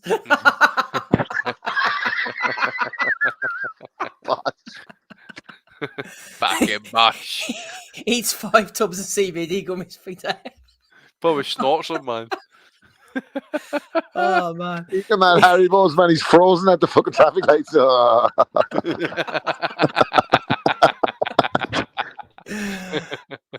bad bastards, bad bastards. Fuck yeah. All right, and finally, we got one sentient warrior on air, so I've just cut it there now. Tim Boxeo's back in the game.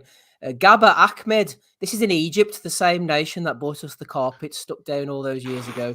Gabba Ahmed roughs up and knocks down Nada Mohammed, 0-2, knocking her hijab right off her head in the 3rd round on her way to a 4th round decision win in their lightweight bout in Cairo, Egypt. So it's all going on in Cairo, Egypt, and there she is on the floor. But unfortunately, there's no sign there. There's some nice trainers, but there's no sign of any carpets on the floor. But it's all Tim Boxeo. He's back in the game, Andy. This is the type of content that we're looking forward to. Saul Farah, carpets, people getting... Remember the guy with the baby in his arms that time? Tim's back, man.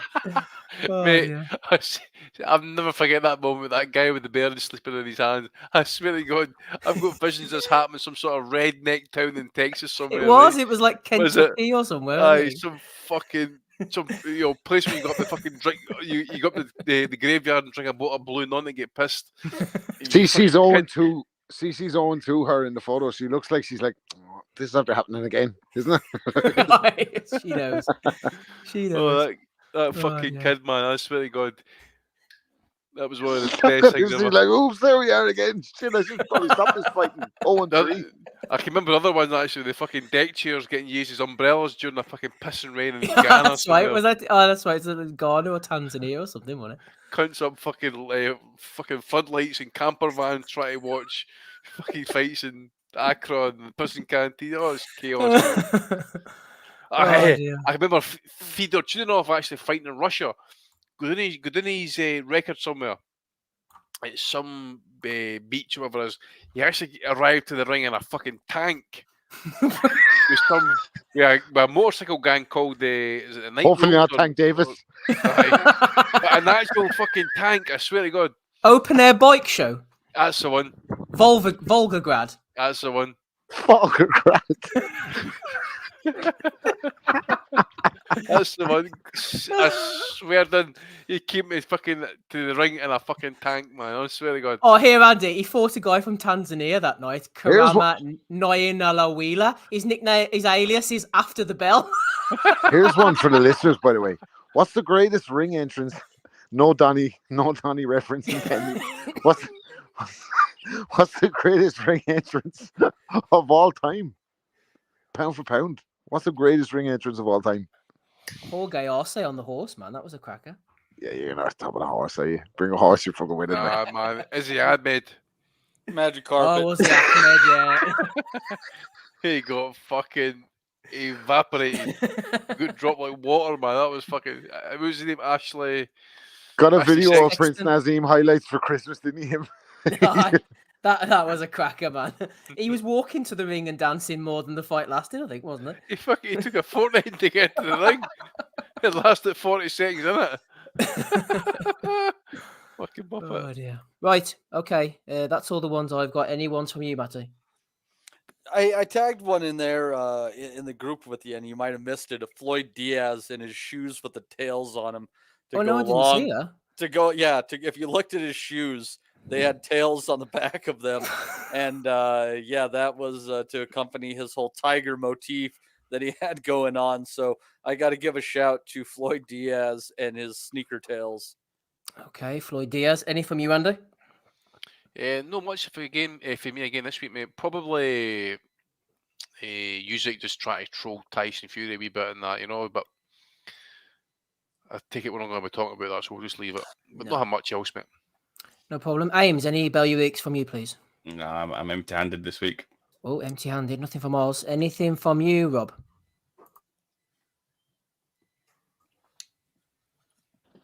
Kind of for the Riyadh thing with Eddie and Frank. It was a bit of an anticlimax, wasn't it? It was like we hate each other. Here's a big bag of money. We love each other. It's like Don King and Bob Aaron back in the day, wasn't it? Like fucking settle all their differences when the fucking big pot came. So, not saying that both of them are unscrupulous, fucking wretched money hungry promoters, but a great bunch of lads. That's what I'm trying to say. Yeah, exactly. Excellent. Right, all those nominations plus the previous ones. We'll go over them very quickly. We had Mike Tyson in Uzbek. We had Torres laying a smacker down. No smackdowns here. Tony against Razor Ruddock. We had Jared Anderson doing the Ohio thing. We had AB forgetting what he was up to. Louis Theroux, Anthony Joshua. We had 31-year-old prospect Bradley Davis. We had Carl Froch trolling Bellew. Oh, yeah, we forgot about him. Rick Glazer and his wife there.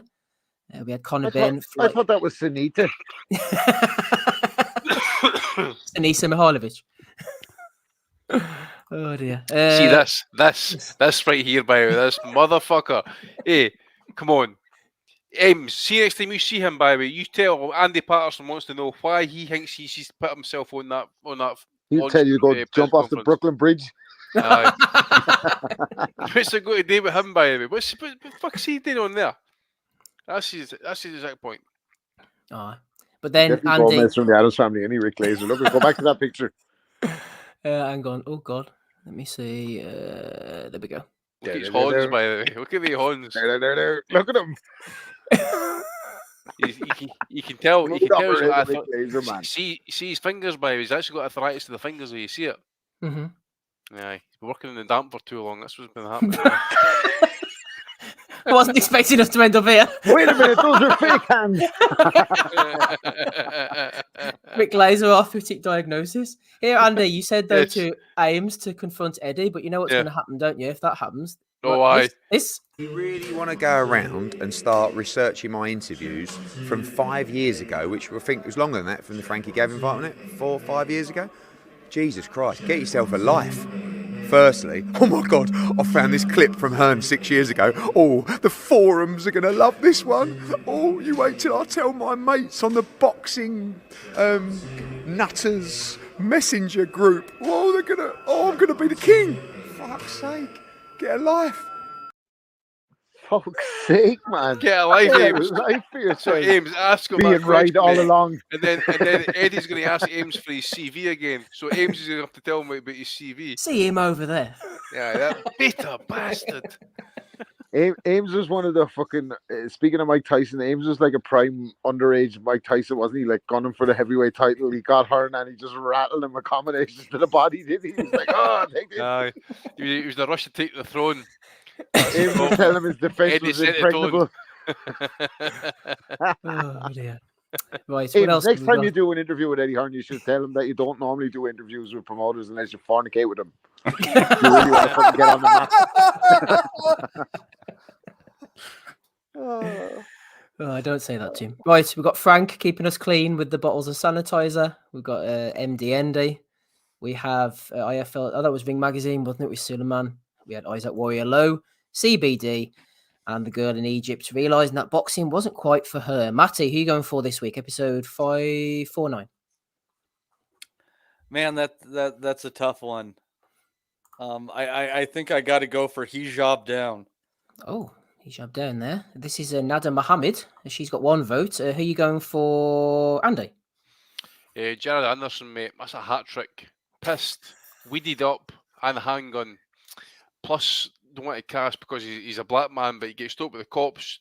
It's a quick way to die, pretty quick in America. So, bit stupid on his part. To be fair. I'm a bit worried about this scenario for Jared Anderson. For anyone who's seen the video clip of him getting emotional with Roy Jones, it's not often fighters you see publicly. Like obviously, fighters always say, "I'm gonna clean this guy's clog. I'm gonna smoke his boots. I'm gonna knock him out. He's not beating me. He's never fought anyone." Bah bah bah. But you never hear fighters going, "I don't think I could do it."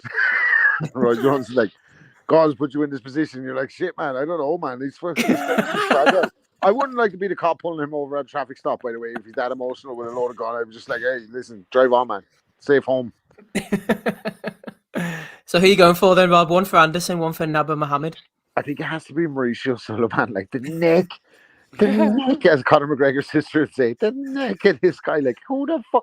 This fella has made belts for anything. Like, we could we could literally hit him up tonight with it. Like, say, listen, the boys are putting 25 quid in the super check. And we get a box of Asylum belt. He would make a box of Asylum belt in the morning, man. That fucking tobacco lad would be presenting it to Wellington in a fucking show on Letterkenny. He wouldn't give a fuck. He'd do anything. He'd do anything to compromise the integrity of boxing as long as the WBC is at the forefront. And this motherfucker is criticizing the Ring Magazine, the neck. Well, I suppose it'd be best that if it happened in the south because he can have a wee meet-up reunion with Daniel Kinahan. His best pal. He have a meeting with Daniel Kinahan with a picture of his dad hanging in the background. He wouldn't give a fuck, man. This fella would fucking do anything. And the man talking about the Ring. Name, he'll turn up as well. Fucking, the Andes man. There he is. The Ring's gone to shit over the years, but it hasn't gone to shit to the same level that the fucking WBC has. So fuck him. Oh dear. Ames, who are you going for? It's a tight one this week. I quite like that one from, was it Tim Boxeo? That is it Gada versus Nada promotion. Which woman is badder? Testing them by. If they don't have the Gada on comms, they're dropping the ball. Three for two tickets. Bring your mother and your father. She's got a pair of tracksuit bottoms on there. Hello, father. Your one does look like what the fuck happened though, doesn't she? She's a strong contender for a second. Like she's like, oh, two. I should have fucking seen this coming, but somehow here I am. Oh, okay. Ames has gone for that one as well. I'll go on then. I'll go for Nada. She's 0-3 now. She's not having a good time of it, so she's won Belly of the Week for episode 549. Congratulations to you. Record as good as her name. Exactly. Let's bring up the super chatters. Who do we have tonight? We had Beatbot Boop wanted to talk about Fury. Sorry about that. Maybe next week. Danny Young. We're paid more not to actually, so sorry. No, yeah, Bebop Boop. We will definitely get to it next week. You just got outbid this week. Yeah, he tried. He tried to throw in a bit more, but Declan Graffine, aka Declan Graffine, managed to throw in a tenner to supersede him there. Rabbit Declan Graffine. By 2p, that son of a bitch. And the Dr. FMG threw some in as well. What did we end up? 3 hours, 12 minutes. Matty, we ended up... Oh, shit, Belly of the Week for me. Matty, I forgot to press record. 3 hours, 12 minutes on the night that fucking Heeney beat Bentley. What do you want from us? Like, what the fuck do you want? Oh my god. Even nights like these, eh? We got there. Very rarely do they live up to expectations, Andy. Very rarely. Right, thanks very much, everybody who has been on. Let me find the outro as quick as I can. We had Matty. He'll be in the hot seat for episode 550. We're halfway to 600. We also had Andy on tonight as well. Shout out to Take Aims from Seconds Out who joined us. Rapping Rob Kelly, and also to Matt Butters, who was on earlier. Thank you to all the super chatters and everybody in the chat. We're done over 3 hours. If you can't hit a like off the back of this, then I don't know what you can. So go on, hit one on the way out. We're actually 11/12 to 200. Use 200. In fact, use 500 likes actually, and we'll do a live Christmas show on Christmas Day. I guarantee you ain't doing 500 bitches. Fucking hell, no chance. 55 if we can. Rob's gone already. He's had enough. Right, I've been Steve Wellings. Catch you all again, same time, same place next week. And bye. We'll never forget. I think that's good happening. Go to Azim! We want to be honest, yeah? Crying like a little bitch. I've never met a fucking wank that can fight me. I fell asleep. You're a fucking bum, you're a fucking asshole. Rumpo fucking Steltskin. But allegedly, Oscar Rivas has failed a test. 7 year ain't. I will fucking smash fucking you. I hope you fucking die. Be safe. I love boxing sounds, as simple as that.